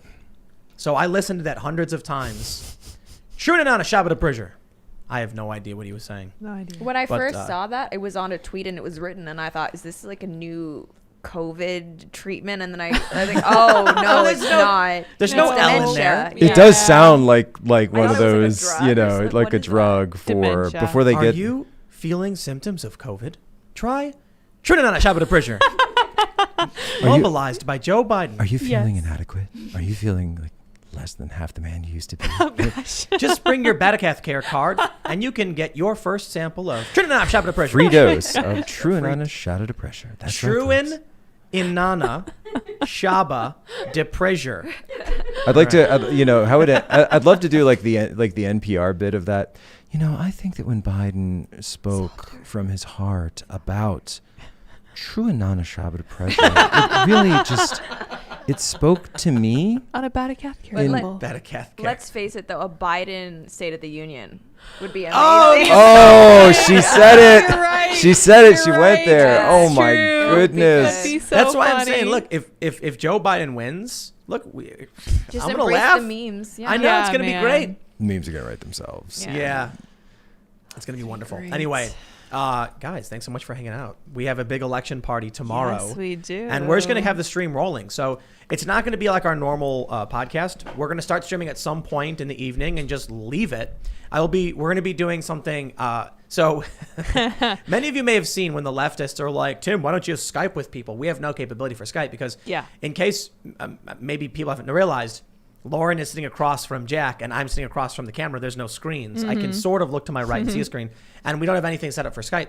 So what I'm going to do is we're going to take a laptop and we're going to Skype with the laptop in the put chair. A shirt on it. Very good. Yes. We'll put a shirt on Skype it, and dirty. and that'll be a Skype and dirty. I don't even know if we can do it, to be completely honest. I'm not sure. We're gonna try. Yeah, we're gonna see what we can do. But tomorrow will be really fun. May I say? I'm very excited. I'm going to be like kind of an MC. I'm going to be reading some of the super chats. I'm going to be keeping people in order in the studio so that Tim can go and have fun. I will be sipping a beer. If you'd like to see me drink a beer, I will not be drinking to excess, but I will be having a little bit of fun and a little bit of combos. I'll be having a bunch of combos because we have like 8 million pounds. Yeah, I accidentally ordered like 300 bags of It's you know true. combos, little crackers. Yeah, with the filling in them. crack. Yeah, They're super good. I thought right? I was ordering 10 bags and I ordered 10 cases. Should have had me I was fact ordering check a that bunch one, of man. things. How long So are when those so good when the for? revolution comes, you'll be ready. Oh, he will definitely. be. And dehydrated for sure. Yeah. Be very, very. They're good. They're good. They're good, The they're 7-layer burrito one. I didn't even know this thing was real. It That's tastes a really thing? great. Yeah. I gotta try Oh, that. God. Yeah, How do they they're fit great. 7 layers into one little? It's just super brown excited. goo. Yeah, But it gross. tastes like But a it's called burrito. 7 layers. Yeah. It's yeah. like, do you know 1,000-year eggs? Yeah. Oh, yeah. those are gross. Yeah, though. I it's don't like that. It's like that. Yeah, in China they have this thing called 1,000-year eggs. Is that I'm where they like, vinegar or whatever? Or yeah, like, yeah. I'm like, And there's like the bird is in it, right? Right. Yeah. yeah. Oh, What do you mean? Well, they can make Gross, it without, dude. but yeah. Yeah. But yeah, I was like, Right on. "Dude, these really 1,000 years in one egg? Well, do you guys Yes, want to they are. mention your social media before Yeah, we shout out your bounce out? socials. Oh yeah, so at the Lauren Chen on Twitter and Instagram, and Lauren Chen on YouTube. You could also subscribe to our podcast, Pseudo Intellectual, on iTunes, Spotify, Google Play. Yes, I think that's all of them. Yeah. Okay, so Jack Posobiec on Twitter and Instagram, JCKPOSOBIEC. You can always catch me on the One American News Network. Also check out brand new antifamovie.com. And if you are a Trump supporter and you want to get a really cool woodworking project that's out there, check out Trump Cuts on cool. Instagram. It's like Very a cool. silhouette of Trump with different designs on them. Antifamovie.com. Antifamovie.com. Interesting. I'll check it out. I got it. All right. Well, everybody, thanks for hanging out. Of course, you can follow at Sour Patch Lids. You can, of course. LYDS. LYDS. And if you haven't already, make sure on this channel, go and check out the new video I just put up. It's Will of the People, original song and music video. It is about all of the politics and everything going on right now. And it's a story. I hope you enjoy it. It's really well done. You can follow me on Twitter, Instagram, Parler at Timcast. You can check out my other YouTube channels, youtube.com/Timcast and youtube.com/TimcastNews, because I have too many. But we also do this show, and I have 2 podcasts, the Tim Pool Daily Show and Timcast IRL, on iTunes, Google, Spotify, all of those platforms. We are going to be back at some point tomorrow. Yes. We're just going to be hanging out. There's going to be a ton of people here. It's going to get weird because you're going to be like, wait, those 2 people are talking? This It'll is a be great. crazy show, but it's We're going to be all fantastic. friends. And I got like a skee ball machine downstairs, and we're gonna have fun. And people are gonna drink. So anyway, we'll see how it goes tomorrow, and hopefully the chaos doesn't start. Hopefully there's no chaos, but I'm pretty sure the riots are gonna start at some point. So Oh, there watch will it. be. Oh, yeah, yeah, I the know. whole country is boarding up. I'm Yeah. hoping it's I hope it's just legal chaos. I hope it's just legal Legal chaos. chaos. No, well, they're- I want enough like protesting so that it's courtrooms interesting, but then no one and gets hurt. Like you know? like John Grisham level chaos. Yeah. That's yeah. what I'm There you hoping go. for. I like that. Yeah. Yeah, John Well, Grisham level chaos. We'll see what tomorrow brings. Thanks for hanging out, everybody, and we will see you all tomorrow. Bye, guys.